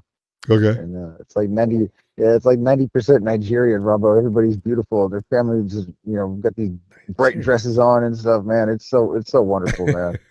I love church now, Ronbo. I love my church. Man. Shout out Family Prayer House. Case. Anyway, after the 49ers finished though that playoff game, did you even think the 49ers were going to beat the Eagles? See, that's the thing. I thought we were going to Philadelphia to get our butts handed to us, and they kept. No, I didn't think they beat the Eagles, Ronbo. I thought they were 2-2 that day, and then when they lost George too, I was like, "Oh, it's over." And then, that was the day. And then I was like, "Oh my God, they're gonna score right here!" And next thing I knew, they did the wraparound to Christian. That was just the most beautiful pass by Jawan. And oh, that's right. We had a big play. I was, Philly fans are not well people. I was worried about the 49ers. You know that fence? Everybody walks in, and there's Philly fans behind that fence throwing debris over the fence, bottles and anything, throwing debris at fans from other teams coming in. I said, you know what? Why don't the police? Ronbo, I do remember thinking that. I was like, once they took it to the Eagles in Philly, I was like, man, they're gonna win the Super Bowl this year. What? Oh yeah, right. Nah, the Eagles were not. Man. The Eagles weren't the Eagles. I mean, they just weren't. They were in shambles. And what's the name? The wide receiver. Those guys were screwing up. That crowd is for real, man. That's a tough place to play. Right. That's why they got a jail cell in that system. Hey, Casey, I mean, we gotta Ronbo, go have you though, noticed dude. that there's been a war since the Seahawks won the Super Bowl. I know, right? It's still going on. God. Casey, All right, Ronbo, I got to get over to the hospital. They're going to ask me in triage if I'm allergic to anything. I'm going to tell them the haters and the Seahawks. And what to do, Ronbo? Casey, let me hear your voice, Ronbo, and whoever that is, Ronbo. Hallelujah. Thank you, Ronbo. Have a blessed night, Thank you, brother. Case. You hang in there. Hang tough. I'm loving it. You're a survivor, Yeah, dude. I will, brother. Thank you, Ronbo. All right. God bless you, bro. Bye, Casey. Anthony. Rambo. Anthony. Hey, Rambo. Yes. I see you had a chance to go look at the running back. Didn't I tell you about it? It was absolutely true. I can't wait to see him get the ball. And I like Jordan James, but I can't wait to see this kid get that ball. My God, you know what Jordan James' problem is, Rambo? Who? Jordan James? What? Can't block. Yeah, and can't pass protect. And that's because I understand Kalen, he likes pass protection. Kalen saying, man, I bench press 40 pounds. This boy running here, I got something for him. Okay. And guess what? Black is great at it. Black is great at it. He'll win. Kyle Shanahan loves that. Him, if you seen the press conference, him and John Lynch face lit up when they asked about that boy. I saw that. Lit up. Well, they were laughing. That boy. But they were laughing. I was wondering why they picked him because I was mad as hell. A running back in the third round. Here we go. And then they put the camera on John and Kyle. It was just big old grins and laughing. I said, what the hell is funny? Now I know. I think that's funny too. That's why they were laughing. I can't wait. And Rambo. Yes. And Forrest, Rambo. Yeah. I'm listening. As far as the undrafted free agency, Rambo, but we got some gems, Rambo. They do that we every got year. some gems. Rambo. Which one? Cowan. Better look out, cause they got the Wesley Grimes. Is that the 4-2 guy? 6'1", run a 4.24. Run a 4.24. Wait. How tall is this kid? Well, 6'1". And how much does he weigh? No, he's 6'2", 193 pounds. Run a 4.240. 4.24 and a 40. If I was going to go into a laboratory and build a wide receiver, that's what he'd be able to do. Oh, Ronbo. How did he in not the get D tackle we drafted? got? I don't know. Well, small school. We come from small school, Ronbo. And flew under the radar. And this James Thompson Jr., 6'3", 310 pounds, Ronbo. He's a steal, Ronbo. They already said 49 said how in the world they let this boy go undrafted. Hey, let me answer this for me then. Penn State tight end Khalil Dinkins. What, Rambo? What? It's a balling blocking boy. He's so good they put him up. They'll bring him up to the line, Rambo. He's a mauler. Khalil? When I say a mauler, Rambo, he's a model. I know exactly what you mean. He enjoys blocking. Rambo, they showed him blocking ball, cleared out the screen, Rambo. I'm trying to tell you, he love it. Him and George are gonna get along well. Oh yeah, because George has the same mindset. Rambo, the edge that when undrafted, I'm trying to tell you, Rambo. You know Bryson Easton? Mikael Kamara. Oh, Mikael Kamara. Kamara. No, Mikael's a safety. Man, Rambo. Oh no, you're right. No, the safety is Jalen Strawman. He's an edge rusher. You're right. You're right. Rambo. Yeah. I think they talking about because his arm short, but the boys. I heard about that earlier. They talking about because he's 6'1", 262 pounds. But Rambo, but you know how many pressures he had, Rambo? How many? He had 127 pressures, Rambo. College. 127 pressures and 8 sacks, Rambo. Man, they need what to school stop did he these go short to? arms crap, Rambo. What school? Indiana. He was on the team with Indiana. Oh, how did he go unnoticed? Rambo. They put Rambo this morning. I got the sports. They put the film on Rambo. Well, he high-bowled stayed in the backfield. Why, Rambo? The boy is nasty, Rambo. The boy is nasty. And see, here's the thing about Kalen. What his damage against Ohio State? How many guys from Ohio State got drafted? It's a record. And Kalen abused them like that. You ain't lying, Rambo. They were I cannot wait. Rambo, I'm trying to tell you. How does Indiana kids get overlooked? Like, oh, this is gonna be funny. God. Jesus. And Rambo, that cornerback we got, Rambo. Yeah. The quarterback that we got, Rambo. That boy is rangy. He's long. Rambo, he run a 4. He run a 4 something in the 40. Oh, the one with the they put his film on Rambo. Yeah. The one with the crazy name. Rambo, boy, if he's something. Yeah, Rambo, that's what I'm saying. Man, why would Rambo, anybody name their child?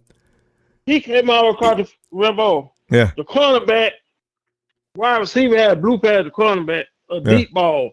Yeah. This man came from way on the other side of the field, Rambo. He's rangy, Rambo. He got that speed. He showed that 4.3 speed, Rambo. But he came in and hit over, that ball flew out his hand. I said, oh, yeah, we got a ranger. Tall, he's 6'4".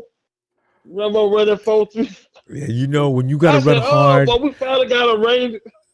Yeah, because he's a zone corner. Yeah, and you know what? The thing is about that kind of guy, if he has to run that far, by the time he hits you, you multiply the distance he ran behind the speed. That's the point. Yeah. That's the measure of impact.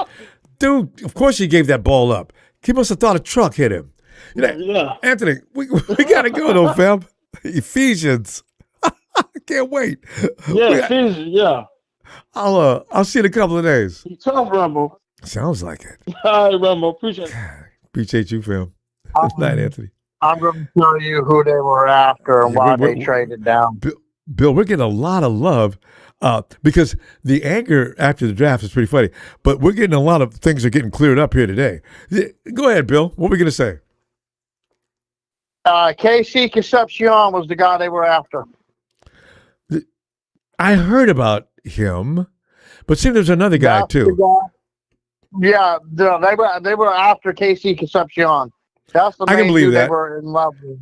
They They really, called him into camp. That's true. So, and he got kicked. He got picked, and then, yeah, then they went after. I think it was like you said, it was a guard. It was an offensive player after. So, and that's when they traded down and gave up. But like I said, they had a B plan. They didn't think they were going to be on the board. I told everybody it's not going to be who you think it is. Scrap the book away. None of it was who we picked. It's going to be different. But here's the thing. Here's the thing. I'm going to say this. They did a good draft, but there's one thing they need to finish. They need to close out the deal and get Joey Bosa. Because here's the deal. That's why they say the 11-point break. Could that be what it's for? You know, they redid one of our people's, one of our linemen. They redid his contract. Maybe they got to Joey. Listen, nobody's called you yet. I've got $10 million. Come home, Joey. Be with your brother. And I'll tell you what. All we do is when we finish with Joey. Whoo, Ronbo, stamp it. I'm gonna say, stamp it. We stay healthy, stamp it. Super Bowl 6-time champions. And we got so many guys on the line now. I mean, all gas and no brakes is going to be real. And Mama Bosa will be just delighted. I can see her now making cakes and cookies, sending them to the place all the time. I was saying, get Joey and Nick. When you see those Bosa brothers go at it, and they can't block, and they have to hold both of them, and then leaving our rookies to get over and eat. Ooh, bravo! Hey, and the Bosa brothers love to beat each other. So that would be a competition all day that people don't even understand what's going on. And you know what? Go ahead. I want the rematch. We get Joey Bosa. I promise you, there's no afraid. Kansas City Chiefs. You want to go back? Let's see you in L.A. Yes, get Nick Bosa. Kansas City Chiefs get whipped in our home stadium, SoFi Stadium. That belongs to us. That'll be like another Super Bowl win at the house. So, and guess what? Rudy, ready to go. Y'all are getting traded. Getting traded. You're getting traded to the Cleveland Browns. Yeah. For a first-round pick. In fact, if the 49ers, Rudy, all he talked about all is, we're going to come and win a Super Bowl in your house. Okay, well, you know what? The Super Bowl gets played different parts every year. We're not going to take it personally. Rudy was just delighted. And the stupid thing about Rudy is, it wasn't the Shams that won a Super Bowl. The Shams got dog walked in NFC CG. And he goes, how you guys feel about the Hawks winning the Super Bowl in your house? Rudy, the last team the Hawks saw was your team. What are you talking about? You got no shame, right? Dude is strange. You ain't going to see him again. We won the Super Bowl at SoFi Stadium. Rudy ready to go, marquee pro. None of those clowns will be inside. You won't see that for 10 years straight. They won't be able to make an excuse. Probably if they do come up and say, well, it was handed to him, blah, blah, blah. No, shut up. Hey, better yet, Bill, since we're on the subject of the Shams, this is Matthew Stafford's last year, I guarantee it. And then what's going to end up happening next year? They're going to call in. I hope they don't. You know what? They cannot get Mac Jones. But anyway, because Ty Simpson's not going to be ready for a couple of years. They got Stetson Bennett Jr. the third, but Stetson Bennett the third is not going to beat anybody. So, the Rams are going to get ready to go into a fold within the next year. Ever since the refs rigged the title game. Give it up, Jim. Go ahead, Bill. Yeah, they're going to be on a rebuild. They're going to fall apart. Steve, whatever their coaches might leave because they picked the quarterback. So they're going to be rebuilding the quarterback. Wait. Bill, where'd you hear that? Who might leave? Sean McVay. Yeah, word is on the street that he was not in favor of picking up Ty in the second round. I thought it might have just been a rumor. You know who he wanted? Who? Carmelo Heights. Who's that? The guy we picked, Carmelo Heights. He wanted Carmelo Heights. You know what? Was Sadiq still on the board at that time? See, because there was also a rumor that Sadiq was on his way to L.A. No. He wanted Carmelo Heights because he wanted to block us. That's why he was mad. He knew we were going to get him.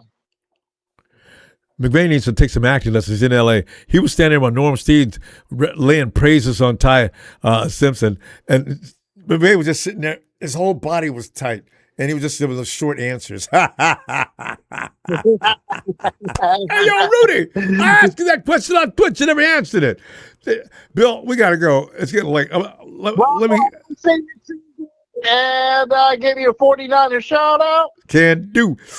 Niner!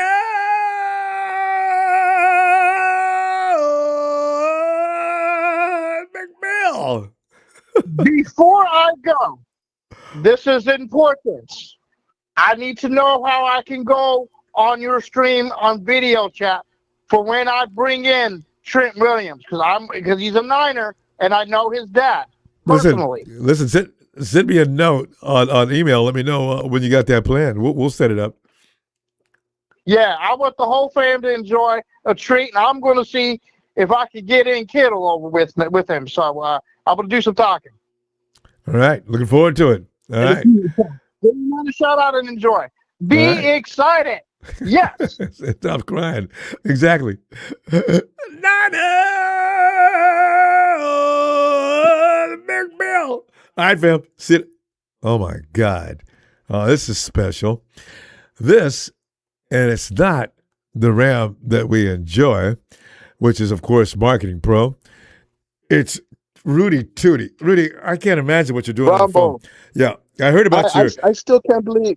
All you got to do is have Bill come in and give you guys the kiss of death because whatever he says, the opposite happens. Yeah. The Romello height, come on now. The Rams were rumored to want to trade up to get the Notre Dame running back that the Arizona Cardinals got, and nobody wanted to move. So McVay Rudy, and Snead are locking step together. They know what they're doing. They're not a circus like Lynch and Kyle. So because you couldn't get a running back, you settled for a backup quarterback. Well, who's Make it talking? make sense. Dude, you haven't seen a Super Bowl in 30 years. Relax. Let me talk to Ronbo. No, well, okay. So look, you know what? You never answer questions, though, Rudy. Hey, didn't you guys get dog walked by the Seahawks? It's dog walked by 4 points, knucklehead. Come on now. The reason why we lost the because Woolen, because of a fumble Woolen gave you return. guys 7 extra points, Rudy, and you know it. But listen. Hey, how long did it take you guys to actually beat us?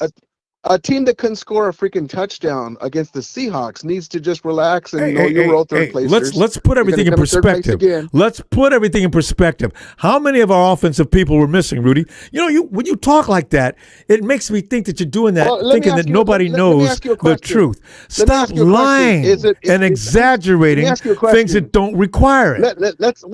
Let's ask you a question. Team was too busy fighting each other, Ronbo. Whose fault? Dude, get off the line. Rudy, finish your damn question. Go ahead. What? So listen, when the Niners are hurt, whose fault is that? Damn that. The fact of the matter is we were hurt. Whose fault is that? So don't give me any comparisons between the Shams and the 49ers offensively. When the Niners beat the Rams at SoFi because they hit Kyrie Williams in the jaw. Good. They let it stand. The I wish fumble they'd on the kicked goal him in the line. nuts, too. They were saying, we beat you with the second rounders. You're damn then right. When the Rams saw He what should they have were held on saying to the on ball. social media, Big Mouth Lenore was opening his big mouth, who gets lit up by Puka and everyone else. They saw that and they give him a belt to the ass at Levi Stadium. Yeah, and so they got revenge for that. I'm glad you're living that moment because that will be revenged. Because we get to play you early in the season. All he does is lie. You know what, dude? Get off the line. Your team is not better. Rudy, he's a constant lying. You're a Shams fan. Later. You know. Listen. Okay, look. Did it go on there? In the NFC Championship game, we heard that. Go ahead. I know. Get off the line. I'm not. Rudy, finish it because I'm getting ready to cut you off. What happened? Tell me about the game. In the NFC Championship game, when Stafford was driving us, you know damn well you were with fingernails in your mouth, and you were afraid that we were going to get to the Super Bowl. Like I said, now that such a liar. No, I wasn't. You were behind the whole game. Why would I think that? Props to the Seahawks. We weren't behind the whole game. You know, the only reason it got close is because Woolen's an idiot. He went over there taunting the bench, and you got 7 extra points. Rudy, why do you leave things out that are the truth. Well, first of all, you're not this. The knucklehead's on the line. I wasn't even calling for him. I want to talk about Ty Simpson. Ty Why? Simpson. All right, wait, guys, wait. Give him a because shot. he's the heir I've been meaning apparent. to. We've been asking for that for 2 days. What about Ty Simpson? Listen, I wasn't ecstatic about the pick because I wanted us to get one of the receivers, maybe Sadiq. But when else is McVay? The Rams are planning on winning the Super Bowl again next year. They were a player or two away from winning it this year. If whoever got to the Patriots, Hey, Rudy, let me get this straight. You think the Super Bowl window is going to stay? That's correct. Yeah, no, I don't. You do. Here's the thing. You guys think that the Super Bowl window is going to stay open for you for 5 successive years, and you're going to bring in Ty Hilton next year, who has no experience, no experience, and all of a sudden he's just going to come over and steamroll the league. Rudy, you're delusional. And listen, I also want to say this too. GM, the guy above the coach. Dude, why are you on the line? Rudy, finish up. To have the autograph your hat. Get away. Rudy, finish up. That. The coach of the Rams. Listen, Ronbo, tell this knucklehead to mute this knucklehead because I'm not calling this guy. This guy he looked right at the GM. Rudy, finish up. We can can hear you. I didn't. Okay, so listen. All I called for was to tell you this: that I wasn't happy with the Ty Simpson pick. Owner. And I wanted the GM of the Rams. This dude here. Dude, I'll tell you what. Go on my show. Go on my podcast, and I'll have you on so I can light you up in front of everybody. Yeah. I heard you got lit up today yourself. Did Grant Cohn hand you your ass? The kid for the dad because they're buddies with him. Dude, Ronbo, who's this knucklehead? Who's this knucklehead on the line right now? He's a 49er fan. All right, let's tell Rudy goodnight. Poor guy. I feel bad for him. The other guy was in jail. The other guy was drunk. Yeah. Listen. Yeah. All I wanted to call you and tell you was that the Niners kept. Right. Rudy. So Tony, come on in. What's going on? This guy's like a rumble. The guy's my God, Rudy. I love the way he juggles. He juggles facts. He brings back something to you, and he makes it sound as if it was all the case was. So he's a damn liar. He's been doing that for a long time. He never stops. God. Anyway, guys, let Tony talk, guys, please. All right, go ahead, Tony. What are we doing? Running back in the third round again? Yeah. Tony, I got to tell you, the more I watch them, the more I like him. I don't know that we should have picked him up in the third round, but I am kind of delighted that he is on this team. We needed a safety in the third, but I tell you what, I'm looking forward to seeing what it looks like when he gets the ball. Well, let me tell you something, brother. Before everyone gets their panties in a bunch, all right? Yeah.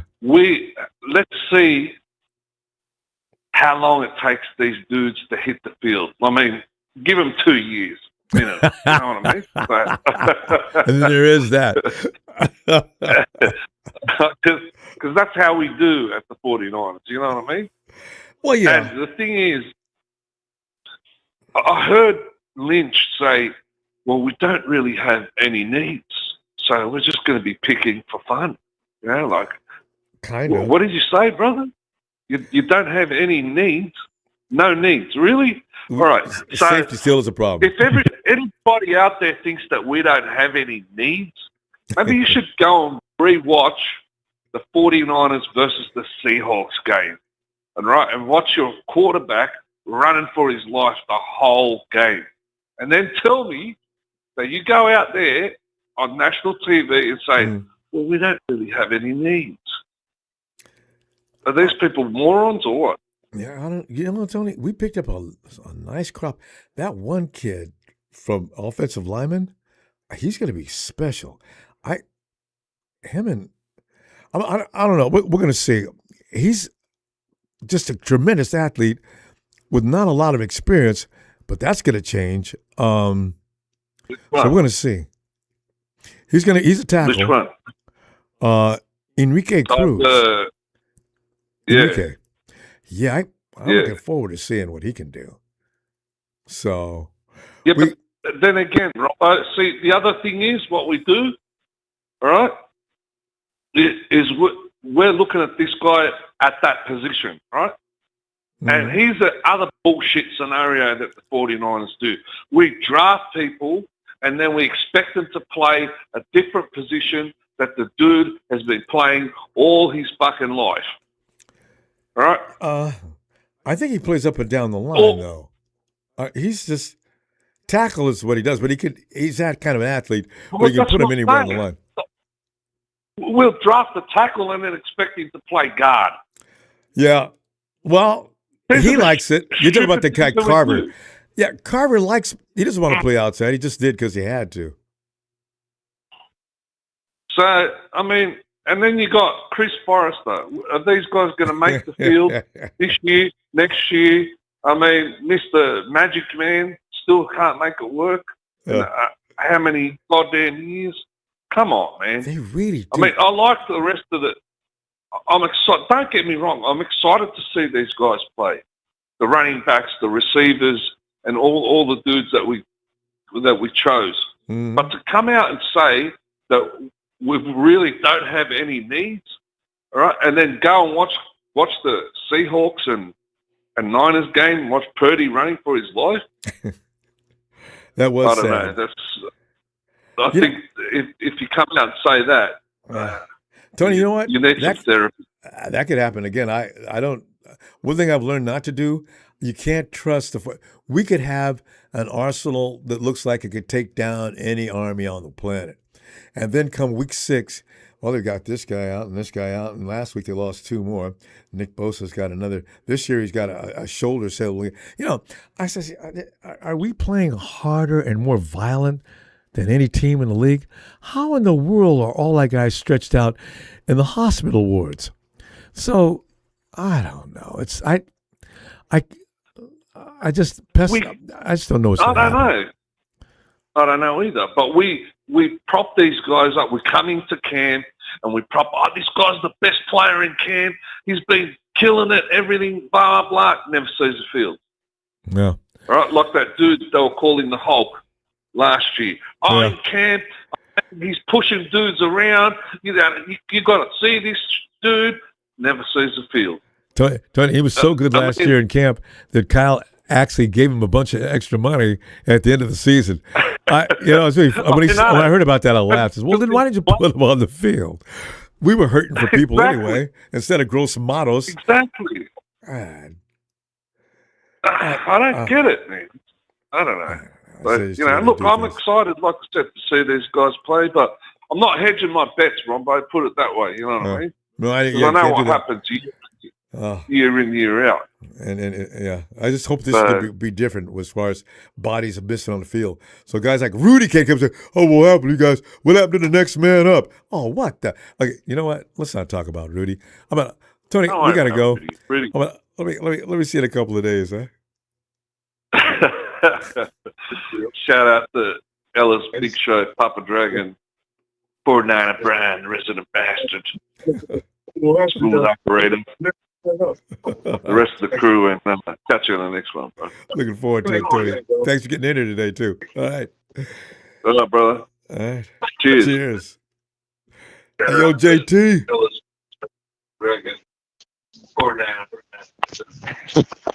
Hey, what's up, Ronbo? JT, man, we're sitting here going over the draft, and you know how people have not been very happy since that draft ended. Oh, me too. I am. This is an annual ritual we go through. We get mad, but you know what's so funny, JT? I've become to the point now, I will not put up with outsiders talking bad about our draft. Man, wow, shut up. Us talking about it, okay. But guys like Rudy and a couple other guys that came in, I forgot where they were from. That's all the way out. That's out. That's how I can see if you're a 49er fan and you're unhappy about it, because I'm with you. I'm on that same boat. I'm pissed. But as a 49er fan, they're already here. They're on the team, and we got to, you got to accept it for what it is. Right. But don't be talking to me about what we did wrong. What has your team done the last 5 years? And then you got guys like Rudy who's still celebrating the 2021, 22. Here, they're not counting the years that are going by, and that 3 successive years being booted from the playoffs with the biggest humility coming in this last NFCCG, of which Rudy says, "Well, how you guys feel shame about the Hawks winning the Super Bowl in your house? What the? And kicking your ass to get there."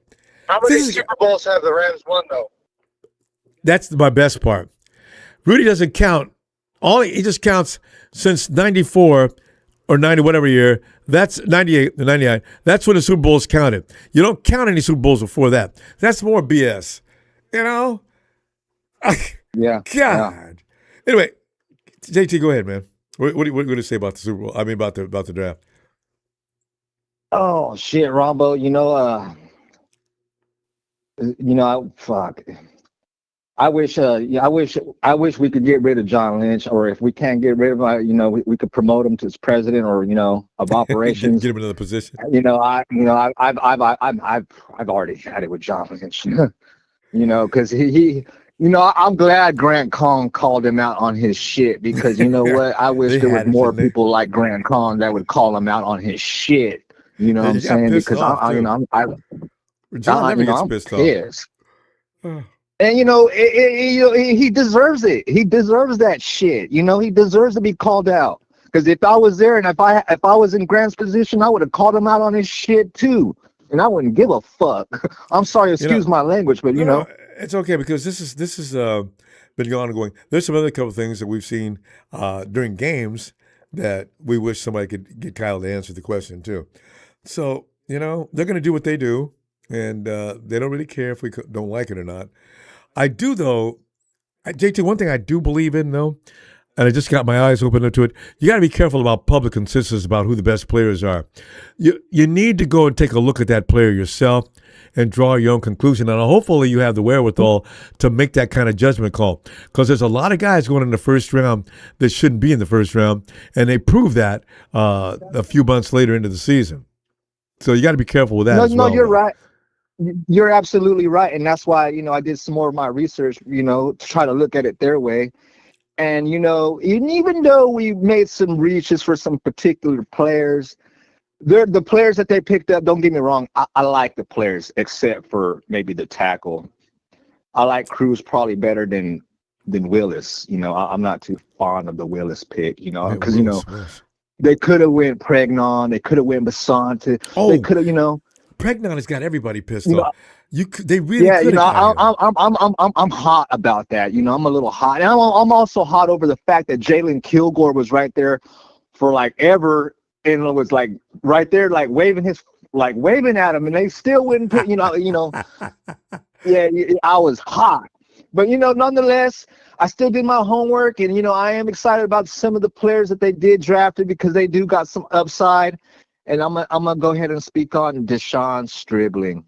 I was just watching his highlights right before I called. He looks good, doesn't he? And boy, Ronbo, that speed, that 4.36 speed. Ooh, we never had that in a long time. And you got to think about the good instead of dwelling about the bad. So I try to not make myself get so mad. I'm just trying to look at all the good things. I like Deshaun Stribling. I like Kalon Black. Kalon Black, to me, and he can catch the ball. You know what I'm saying? A year prior, before this season, he was I guess he had 26 receptions for I don't know how many yards. But I don't need him for that. I need him to pass protect, because the boy is strong. Yeah. Dude, come running back there thinking he's gonna grab Brock. He's gonna grab a boy. He's got tree trunks. He's got tree trunks for the legs. He reminds me of Emmitt Smith to some degree. Or Earl Campbell had the same kind of thighs. Mm-hmm. You know how much power it takes to get down on the floor with weights 400 or 500 pounds on your shoulders and come back up? And I bet he's doing it for 5 or 6 to 8 reps. Yeah, squatting. I know. I hear he's a beast. And I'm telling you, Ronbo, I'm excited about them two boys. And, I'm also excited about the undrafted players that we picked up. And we picked some names. Like Michael Kamara. And to be honest with you, Ronbo, I'm more excited about Michael Kamara than I am about Romello Height for some weird reason. Because he's the star of the championship game. Got it right. That's right. Hey, because he's getting knocked because of his height, because he's 6 foot, because he's like 6 foot what? 6'1" or 6'2" or 6 foot, something like that. But still That's why he's nasty. getting knocked. But boy, he is nasty. And I'm so happy that we JT. got him. sacks. JT, He got 10 sacks in the state game. Yeah. Oh shit. Yeah. I'm telling you, Ronbo, I'm more excited about Michael Kamara than I am about Romello Hyde. But I'm going to give Romello Hyde the benefit of the doubt. We're going to see. He's just a little light in the ass for me. Wait. For his special, he's quick. But JT, we got to pull up. Let me see you in a couple of days. All right. Okay, Ronbo. All right, fam. Appreciate you, JT. All right. All right, fam. All right. All right. Here we go. Jamel, the man who Indiana alumni. Jamel. Wait, Ronbo. Jamel, let me tell you something. Yeah. Hey, and let me go ahead and get into it right now. All right. I believe there's going to be a lot of people with open mouth and insert foot when you check out my man. That's right. Yeah. I said it. I'm an alumni, and I watch my players every Saturday. So I'm watching you. Did you know what? Besides Ohio State representing here having 10 players get drafted, Indiana had 2 less. At 8, we had 8 players, and all of them. Watch out for our running back. I'm telling you right now, we picked up one of them, Kalen Black. The other one was Roman Kenby. Watch out for him. And actually, he's bigger than Kalen Black was, and he was faster. Oh. And so watch out for our running backs who got drafted. We had 2 running backs. Yeah. And then our other wide receiver, not Omar Cooper, but Elijah Surratt. Baltimore picked him up. We had a center. And I forgot who picked him up. So, okay, during the season, nobody was talking about him until we started winning. Nobody was talking about Fernando. Nobody was talking about Cooper. Nobody was talking about Elijah Surratt. But now, all of a sudden, household names. Okay, go ahead. There's going to be a lot of people open mouth and insert foot.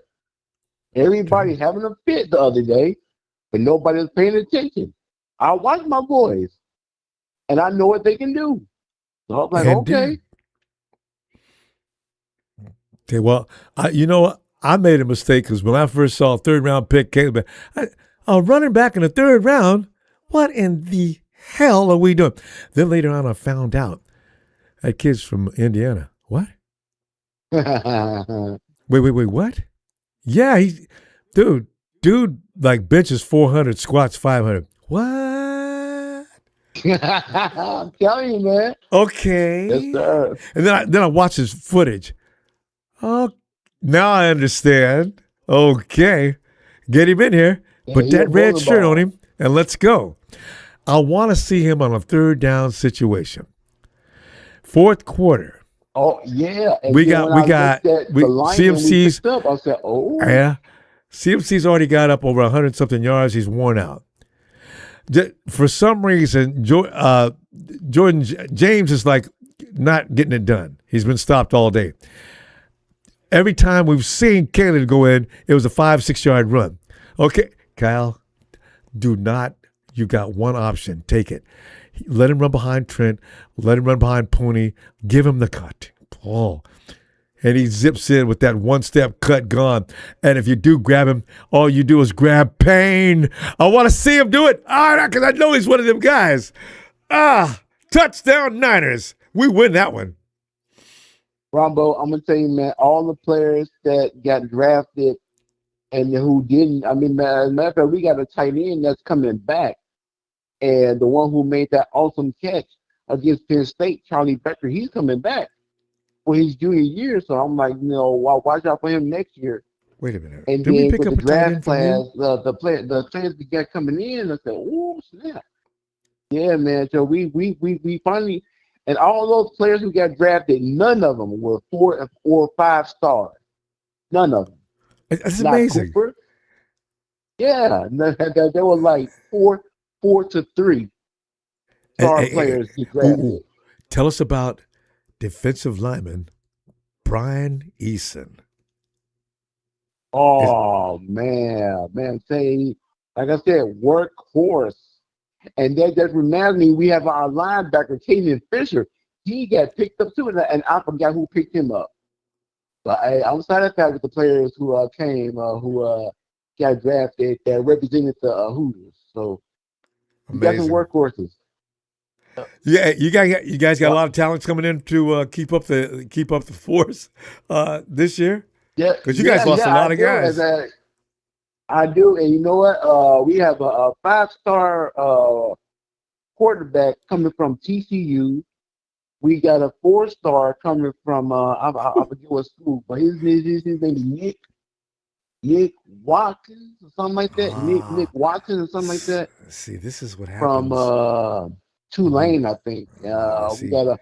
We got a lineman coming from Wisconsin. Yeah, then we got a guy coming from Wisconsin. See, this is what happens when you win a national championship. Every kid that wants to be anything comes to that school. He makes a little money. He then goes to the NFL. See, isn't that one thing about this? There's gonna be some quality talents. Fernandez is gonna. I look for him to. Kirk Cousins could be sitting down at halfway point in the season. Because they're usually polished. And it's going to be the case now for the next years to come. Man. Yeah, and you know what? Fernando is a fast learner too. So, yeah. Going to be interesting in the NFL. So we'll see. Well, we'll definitely see because we definitely got talent. We definitely got the talent. You know what's going to end up happening too. As far as our draft class, I give our draft class I want to say between a B, a solid B, and a C. It may not be the players that we wanted, but like I heard the podcast, I heard the press conference, and they asked John Lynch and Shanahan about the Cayman Black draft or whatever. So, pretty much what they're saying is they see something in him. So yeah, it comes down to me. He's a natural running back. He does this, he does that. I'm saying, Kyle, him and Bobby Turner got a thing about running backs. You check all the boxes with them, and you're available, they're going to get you. Right, and I think they said Black talked to Turner, and he's excited. So yeah, hey man, I can't wait to see him get all of them get on the field. Then we'll see what happens. I want to see him in a pressured situation. I'll bet he delivers. We got to go, Jamal. I'm going to see you. I'm going to get a couple of days. I'll be back looking for you. All right. And I'm going to look forward to it, man. I'll see you in a couple of days. All right. You, Indiana Hughes, you're proud man, you. Right on. Nice, fam. Take it easy, brother. All right. You too. Hey, and Steven. What's up, Ronbo? Steven. You know what? This is the thing about this Kumbaya party we're having. A lot of people are still pissed off, but we get together and talk about it. It seems a little more fun. Steve, what are you thinking? So I'm 50-50 on it, Ronbo. I'm 50-50 on it because we didn't really need to draft a running back first before anything. Well, we didn't. We got a wide receiver we didn't have first. to draft before anything. We kind of needed to prioritize offensive line. I mean, we got two people. Jay Cruz, 600 plus games, 0 sacks. That's a lot of games. I mean, have that number? How many years does it take to play that many games? 4 years, I believe. 0 sacks. 0 sacks, Ronbo. He's a beast. In a pretty darn good college team in a very dominant league. Gillis, similar stats. I think it's not as good as Enrique Cruz, but still nonetheless, I mean, he's 6'5", and Enrique Cruz is 6'6". And both of them weigh around 310. And Enrique Cruz is a right tackle, which is what we needed. And Gillis, I think his name is Carver Gillis, he wants to move to right guard. And if we have, he doesn't feel like playing tackle. I mean, he was just doing it because he had to. Yeah, if we put Dominic Pooney next to Trent Williams and whoever wants to play center, I'm assuming it's McKivitz, and then we have Gillis and Cruz next to each other, I think we're going to be okay. But here's the thing, though. Every single one of those players is significantly taller than Brock Purdy. So we're going to put some lifts in his shoes. Yeah. He'll be able to see. Yeah, it's tough to give him some pumps or something. And it's crazy because Brock Purdy is 6'1". Yeah, he's not as short as he looks on the field. No, he's not short by any means. But one of the players, I'm going to give a shout out to the Broncos for picking up the Stockton native, Jonah Coleman. Somebody mentioned him yesterday. Was that Jack? Yeah. He's dope, man. That's cool as fuck. I wish the Niners would have looked at him because he likes to block. He's fast. He's 5'9", and he's freakishly strong. And he went to the same high school I did, Lincoln High. We were both Lincoln High Trojans. Okay. And unstoppable, Ronbo. He was fast. There's another kid coming out from Stockton next year. His name is Raleek Brown. I hope he gets picked up by the Niners or at least the Chargers, because I got a soft spot for the Chargers. Yeah. Spanos helped pay for the football field that I played on. But back to us.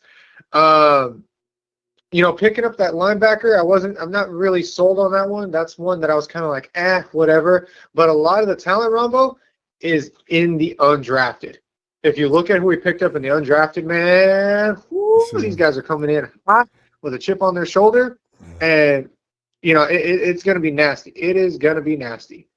One of the guys we picked up, he's a corner at a safety at a Notre Dame. Dude is a dog. He is a dog. And then we also got the wide receiver Wesley Grimes at NC State. He's also good. Yeah. I can't believe he didn't get picked up. I really can't believe he did not get nabbed up. Again, like I was talking about earlier, we get mad at Kyle and John because they don't pick all the golden boys that we hear about. Maybe that's not always a good idea. I mean, it's a good thing and a bad thing because there were times where we didn't draft who we needed and who we wanted that were, first round explosions. I mean, one of the greatest fumbles we can always go back on is the Solomon Thomas undrafted, draft class, and then also the Myles Garrett draft class. Stanford, man. We had opportunity to get everybody between all of these good players. Yet we did, and picking up Penn State, Khalil Dinkins, I like that. I like that a lot. But most importantly, man, I gotta say it, the edge, Mikael Kamara, that dude is a dog. The fact that he went completely under the radar and we were able to steal him in undrafted free agency is wild. Wait a minute, Stephen. Dank D asks, the question is, Stockton has a college? Did you say Stockton? Did you say a university? Wait a minute. No, he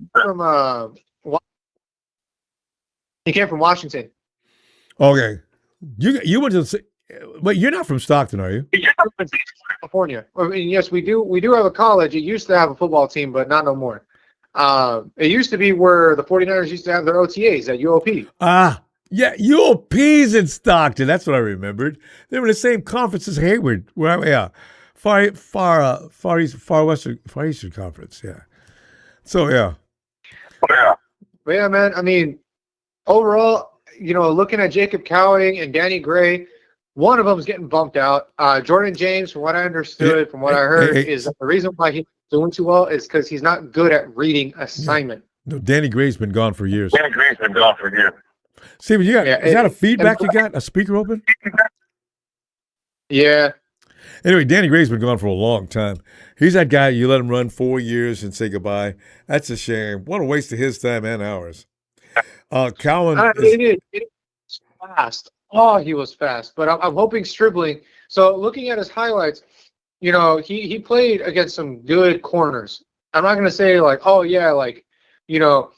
I was looking at him, I was like, he kind of can't get separation, but he can get open. He can get open enough to catch a pass. If you look at how he is as a runner, they're smooth. It's smooth. He's a smooth runner. He's obviously got better highlights than Unfortunately, Ricky Pearsall, because we only saw one thing, and then that's where Kyle and John were sold at. Yeah. But Stribling, again, I wish we didn't pick him up that soon. But I mean, hey, who knows? If we didn't, someone else would have. And but you know, again, we addressed the elephant in the room. We picked up our offensive lineman. We only needed 2 pieces, which I had been saying before we even entered this. You know, the right side has always been the weak side. Yeah. And that changed overnight. Steven, you know we got to go. And I will see you in a couple of days. All right. Good to hear from you. We missed you the last couple of times, I think. Yeah, man. Work has been kicking my ass, man. Post office never stops. I know. Hang in there, buddy. All right, Steven. Have a great night. And we race to the Jeremy. Come on in, Jeremy. Jeremy, I haven't talked to you in a while either. Come on in, man. Hey, I like the draft. The only thing I was kind of worried about was we got that running back in the third. Yeah. I went back and looked at some tapes and statistics. You know that guy bench presses 400 pounds? And squats 500, Jeremy. And squats 500. I mean, as soon as I read that. Fly for a quarterback. If somebody gets in. Woo-wee. And he They'll lay them on protects. their ass. Oh, hell yeah. He's a good pass protector, too. Well, yeah. You catch a guy that can bench press 400 pounds, 500-pound legs. It's supposed to be the best blocking for running backs. He's a killer. I can't wait to see him in action. You know, I think Jordan James has got a problem. Pretty good. Think so. See, I think everybody's going to be apologizing about him. But I went back and looked. Heck, that better than what I would have got. Yeah, well, yeah. You know, We just had a guy from Indiana. He said he was the number 2 running back. The other one was the tough guy. I said, what? Oh, I wish I could see this. I got to look at some Indiana clips. Man. What the? Bench press 400 damn pounds of running back. Jesus For Christ. 200 something pounds, he bench pressing 400. Getting under 500, squatting with it. Man. You can't wrap your knees tight enough to support that kind of weight. Oh my God. Somebody says he leg press 500. No, that's the difference. You can leg press 500, but if you squat 500, that's a whole other ball game. Now you got to use balance. Yeah. Your back's got to be aligned perfectly straight, or you can really screw yourself up. And when you go down, that weight's going to make you bend further than just a parallel. Your knees shouldn't go. Your hips should not fall below your knees. That means that weight's going to drop your butt almost to the floor, and you come back up. God, oh yeah, he's squatting that. Woo! Oh. Everybody in the gym stops when you see a guy doing that too. You look around. You stop doing what you're doing and check this out. And everybody's helping him with the bar coming off the rack. All right, you got it. It's all you. All right, wow, go down for 2. Let's get it. It's crazy. The whole room becomes a vacuum to that one mutant of a human being. That's crazy. Hey, Jeremy, you like the draft? What else you like about that draft? I was looking at their athletics reports. Heck, they're all athletic as can be. Yeah. You know, they just didn't get the quote name. But to me, they did better. You know, we're supposed to be, I think, the 4th most athletic picks. Is that right? 4th? Yeah. You know, 4th. See, Jeremy, that's why we got to appreciate our scouts. And stop getting mad every year. We get mad about the draft almost every year. We need to trust the process a minute. See, the guys we got doing this, we're in the playoffs all the time for a reason. It's not because we're making real bad picks all the time. Some of the other teams around the league that are making all those blue chip picks every year, they're not doing anything. They're in there every year high on the draft order, picking out these golden boys that aren't helping them any. You know? You got to know. Yep. So... You know, so how I look at it, we'll do all right. Yeah. You know, I mean, we've had a couple of years that we didn't do worth a flip, but all teams do that. Well, we got hurt.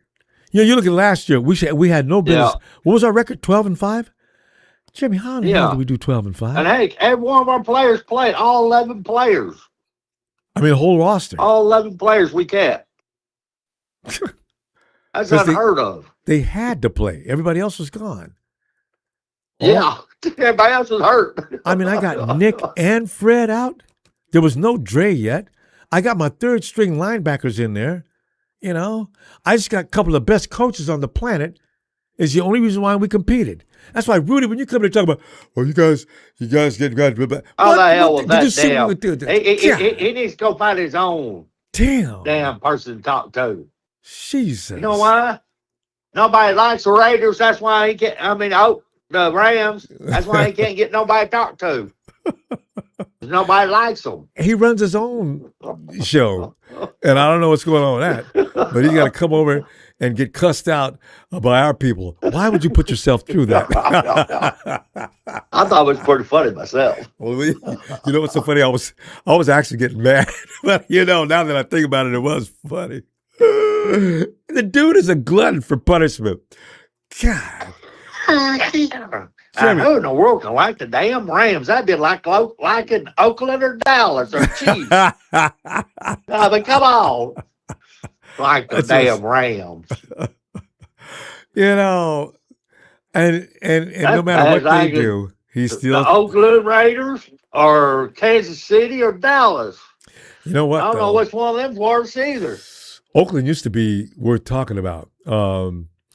Dallas. Remember, we dealt with Dallas for years. It was back and forth. I hate Dallas. Yeah, boy, there's nothing worse than a goddamn. I'm from Dallas. There ain't nothing good in Dallas. Ooh, man, you can get the worst argument you ever got That's into where in I your was life. born. There ain't nothing good there. They got good steakhouses, though, Jeremy. I will give Dallas. I've been to them steakhouses. My God, that's some good eating. They got good Mexican food, and that's about it. Yeah, Tex-Mex, yeah. Jeremy, we got to go. Good to hear from you again. I'll be back in a couple of days if you got time. Okay. All right, Jeremy. Appreciate you, fam. Night. Give me one of them hollers. Oh, I can't do. Thank you very much, Rambo. Oh, Jeremy, anytime, man. Have a great night. You too. Well, there it is. And Trey, come on in here from PA. Ronbo! Trey, Ronbo, it's white chocolate, baby, coming in hot. Still Always. can't dunk. Just got to give you a quick update. Still can't dunk. But I will say, I'm trying. Don't you give I'm trying that volleyball. I'm You gotta trying do that it. volleyball method. Gotta do it. I'm trying that volleyball method you suggested last call. You know? And I'm trying that where you said You can just palm get the that. grip on the ball. Yeah. Yeah, I'm trying that shit. And get that full Trying that extension on shit. those legs. Yep. So stay tuned. Stay tuned on that. But Okay. you know what, Rombo, man, I gotta say, man, I gotta come in. You know, it's white chocolate, man. Always, I gotta come in hot. Mm. But Rombo, I don't even know where to begin, man. About this draft, this bungle, start bungle of a somewhere. draft. Go ahead. Rombo, oh my God. Here's the thing I just want to say, man. And you know what? I've been in the waiting room. I've been listening to some callers. Like, I get it, man. It's like, they're like, yeah, Stribling, I like him. All these guys, black, whatever. There was like an Indiana guy who obviously is going to have some bias. He's like, I like black. You're like, yeah, you're an Indiana fan. But anyway, my point is, Rombo, it's not about who we're drafting under this John Lynch era. It's where we're drafting them. Where it's a reach. Every pick's a reach. Yeah. I mean, this whole draft, Rombo, we could have gotten these guys like 1 to 2 to 3 rounds later than we got them. You know what I mean? So like everyone's like, oh well, they fall in love with these picks. They have this good eye, and it's like, yeah, I don't care. I get that, but it's like we're drafting them way too early, Rombo. That's my point. That's my gripe. You're right. A couple of them were available. We did not have to get Kalen in the third round. We could have got something else. The thing is, I worry about did the 49ers get lazy this year? Is there, they went to plan B almost immediately. They drafted out in the first round. We didn't get the guy we wanted. I think they had somebody targeted in the first round, but he got picked up. So they dropped out of the first round. And then after that, I don't know what they were doing then. I mean, here's the thing I'll say, Rombo. I'll be honest, dude. I was actually happy with like them trading out. I'll be honest. Like I had like a little bit of I had a couple people over for the draft, and then they traded twice because like that second time I'm like, there's no way they're going to trade the 30th pick, and of course they did, and it was the next pick of where we couldn't see a draft pick that night. It was literally the next pick. You know what I mean? Like the first pick of the. But my point is like. Yeah, like I thought that was actually a good move. Like, you know, we didn't have a lot of picks going in. We had to kind of like maximize it. Yeah. But then it was just like how they used the picks that I have a big problem with. Because like I said, Ronbo, I mean, here's the thing, man. Like, I don't know. I've said this before, man. Like, and you know, I'm like half joking, but like they should just trade all of their like first, second, and third round picks for just like fifth round picks. You know what I mean? They do the Because best just work can't- late. Like Sean and Kyle just can't draft the early picks. Like, I don't know. Like, I hope Stribling's good, Ronbo, but again, it just comes down to they could have gotten him way later, and I don't know. I just think that Chocolate, you got to be careful about that too, because you can't be absolutely certain. You see somebody, you got to get him, especially when you don't have anybody else in mind. You do that and you lose him, and just because you assume that you can get him later. I think Kayla would have been there in the next round, but I don't know if Stribling looks awfully good on tape. I don't know what would be, why he would be rated any less, actually. But I didn't watch college football. But here's the thing, though. Ronbo. You know what? I will say this, man. This was literally one of my first calls where I got like notoriety with the chat and everything. Mm-hmm. It was I'm trying to think. So it was 2 years ago. Because I will say this, like I think John Lynch, man, and I will say, man, I think he might have CTE, so I think he might need to be checked for some of that because he was a hard hitter, man. He was a hard hitter in his day. I think he might have some CTE, man, with some of these picks. Good be. But what I'm saying is last year I thought they nailed it. But again, dude, one of my first calls was like when they drafted Pearsall over like Ladd McConkey and Cooper DeJean amongst others. And so you know what I mean? Wait. I just feel like who went? How did Cooper and the other guy do last year? I mean, Ronbo, Cooper's like a fucking first-team All-Pro almost. Like, he's like an All-Pro. I'm trying to think. Ladd McConkey was injured last year, but he had one of the best, rookie seasons for a receiver, ever. Especially for a white guy, and I will say that as a white guy named Trey. Listen, I tell you what, you know what I mean? Like, that was my point, Ronbo, that night. I go, if you're going to take a white receiver this early, you got to go McConkey over Pearsall. Listen, you know what I mean? I'm telling you right now, Ricky, if he ever stays healthy, game over. Ricky does things out on his routes that I'd never seen one defender until he got hurt.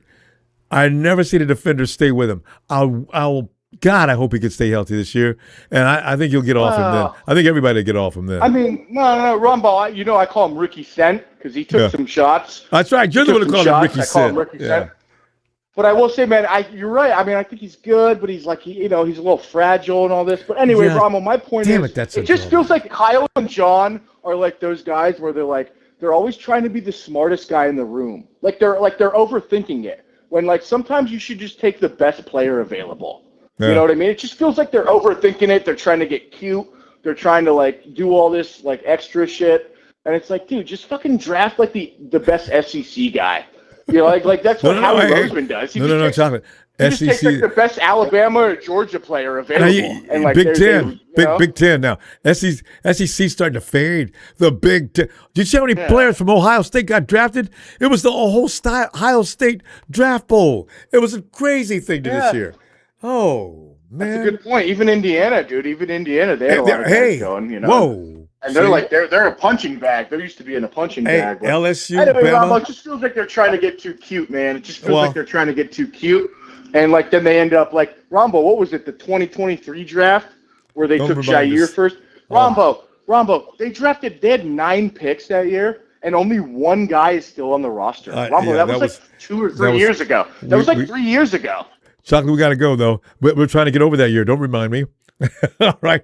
Let me see. But anyway, Ronbo, like I said, man, I still can't dunk, man. I love you, man. I love the platform. Hey, man, can I get a fucking Niners shout out? You know you can. Niners!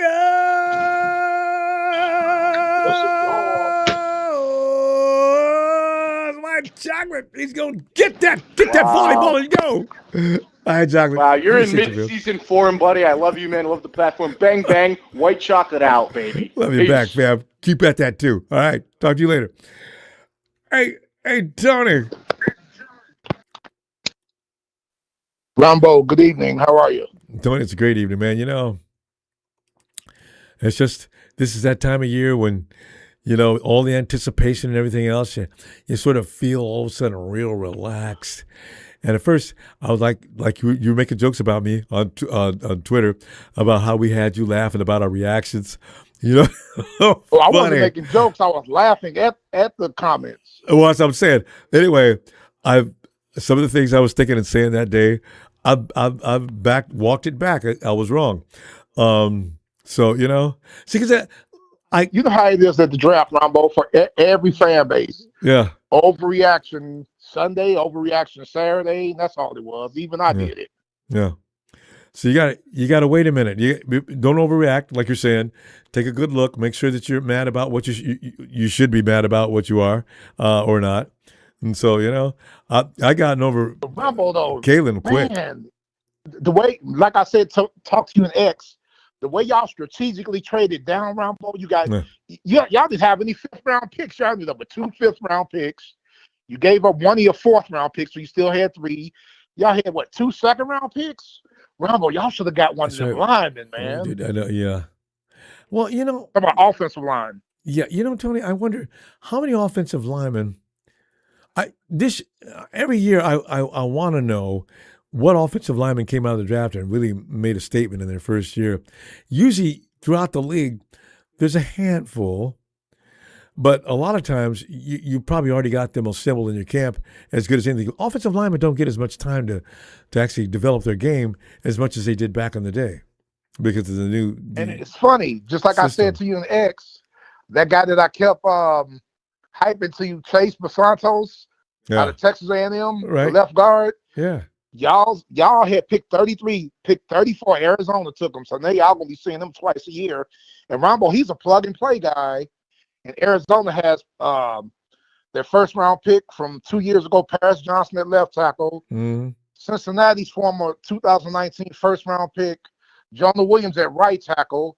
They just signed Isaac Somola, one of the best guards in football from Pittsburgh in free agency. I saw that. And now Basantos at the other guard. Arizona's gotten better. Yeah, well, yeah. The NFC West is going to be, you know what? And Basantos, like you mentioned, also the other guy, the 49ers did roll right past both of them. Now that is something of a question they need to be able to answer. You guys don't have. How do you think I feel, Ronbo? Our needs were corner, but our first need was, and this going back to when we played y'all. Mm-hmm. You said, Tony, y'all need a defensive tackle, nose tackle. Yeah. We lost David Onyemata, who was our nose tackle. We signed a free agency. We lost him in free agency to the Jets. Ronbo, the third highest graded nose tackle, fell right to us. As you saw when I was putting the X, Lee Hunter out of Texas Tech. Yeah. We were at pick 48. We rolled right past him and took A.J. Terrell's brother, Avion Terrell, corner. And if you ask the coaches and then, involved, just like you guys, Lee Hunter, the third highest graded tackle, defensive tackle in football, the very next pick, like y'all were Arizona, Carolina, guess what? Carolina took him, and now he's going to be playing next to Derek Brown, and we're going to see him twice a year. It always seems to work out that way, Yeah, so that's why I really wish you could ask those involved why they made that choice. Why did you do that? I really wonder what they'd say sometimes. We need a nose tackle. And the guy we drafted in the 6th round, we had 2 6th-round picks. Ronbo, he's not like the top 7 defensive tackles who they get off the ball, they make plays. This guy is a wait and react guy that stands there and waits and reacts. I want an aggressive guy at defensive tackle, nose tackle. How does he do with that kind of technique? Yeah, man. Because if you wait, but y'all got that receiver y'all drafted out of Ole Miss. He reminds me of Julio Jones a little bit too, only faster. Yeah, Julio was not slow. Well, no, he wasn't. Wasn't Julio 4.3? That kid can make plays, and that kid can catch the ball over the middle. That kid can catch the ball and turn it into 6 or turn it into a big play. You So talking about you Strabling? guys, no, not at all. Look, who are you talking about? What's the kid's name you're talking about? You're not about to talk Desan? That wide receiver y'all drafted in the second round. Yeah, that's Desan. Strabling. I don't know how you're supposed to pronounce it. All I know is it's something like that. Yeah, that's. I said a lot of people. Desan Stribling. Okay, I got it. Stribling. Yeah, Stribling. I couldn't understand why anybody would have any questions about that, but a lot of people did. But we got a steal in the sixth round. That kid from LSU, Yeah. he had an injury. But if he comes back to his form from the injury, we have a steal there. What is that kid's name? Let me see. But Harold Perkins. We got him in the sixth round from LSU. If he returns to form, that's a steal. And y'all got a draft steal too, Ronbo. But I know you like him. Romello Height. Yeah, I like him. End, Quick. Texas Tech. Yeah. Yes. Oh, Ronbo, his get off. And he has a high motor. He was on the same line with Lee Hunter, the nose tackle who I wanted from Texas Tech. If you miss, if you're not on assignment, if anything goes wrong, he is going to get your quarterback. He's got some moves that Romello Height. Ronbo, I seen him on one play. I know you've seen the tape. Yeah. Where he got off the ball on the offensive left tackle, got up under his left arm before he can even blink, and he was gone. Boy, it's quick. He's polished in his technique. Yes. We're gonna see. He's gonna get Yes, plenty sir. of opportunities. Well, Rudy's in the top. Oh no, we don't need him. You know, Hey, Rudy, he automatically does. on using that pick that we gave y'all, the 13th overall, on a quarterback. That's right, you gave him that who pick. had a low second round, high third round grade. Congratulations, Rudy, for overdrafting. And it was the next time you could get a 13. You know, that was just silly. I love it. And, he's walking and around Ronbo, there did you see that picture in X? The picture of the press conference of McVay's face. He was looking at the GM. And then he looked tight. His jaws looked tight. He looked like he was pissed off. He was. His eyes weren't blinking. I thought he looked a little peculiar. And then somebody pointed out later, because I didn't know at the time what was wrong with McVay. I said, looks awfully stiff. Yeah, they were talking about Ty Simpson. That was the press conference. Yeah. For Ty And Simpson. then I find out and I McVay heard was excited about that. Stetson Bennett III is pissed. Well, Rudy, Stetson Bennett III better be glad he has a job. He has no right to be pissed. He calls no shots. And ever since he came into the league, Stetson Bennett leads all quarterbacks in preseason interceptions. Look it up. Tony, we got to go. We can talk about Rudy. Boy, we can talk about his butt for the next 4 hours. But anyway, I'll be back in a couple of days, though. Yes, sir. We should have got a defensive tackle, but Ronbo, I'll talk to you in a couple of days as we continue to just reevaluate the draft. Cleveland did well. So did the Jets. Minnesota did really well, and I like what Carolina did. I hate to say it, but it's true. You know, they're to be watched next year. Your division's going to be tough this next year. All right, Tony. Yes, sir. All right, talk to you soon. Looking forward to it. Night. And Harold McAllister says, ooh la la, a Stribling won't be considered a reach after this season. He will be worth the price. Ooh la la. I'm telling you right now, my assessment of Stribling, the guy, he looks like JJ on speed. The dude, he's strong.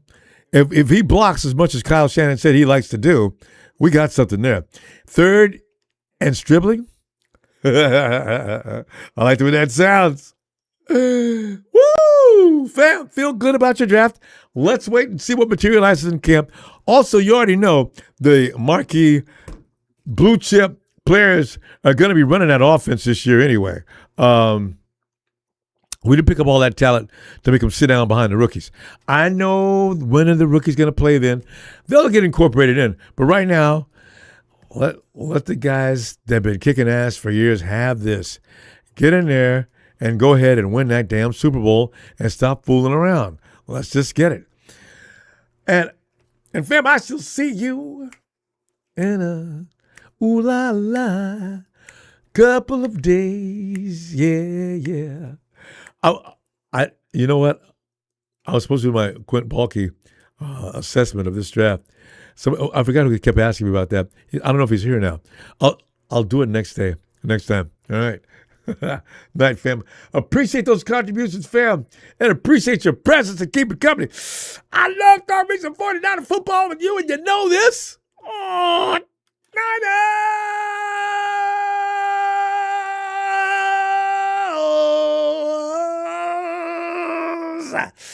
Whew.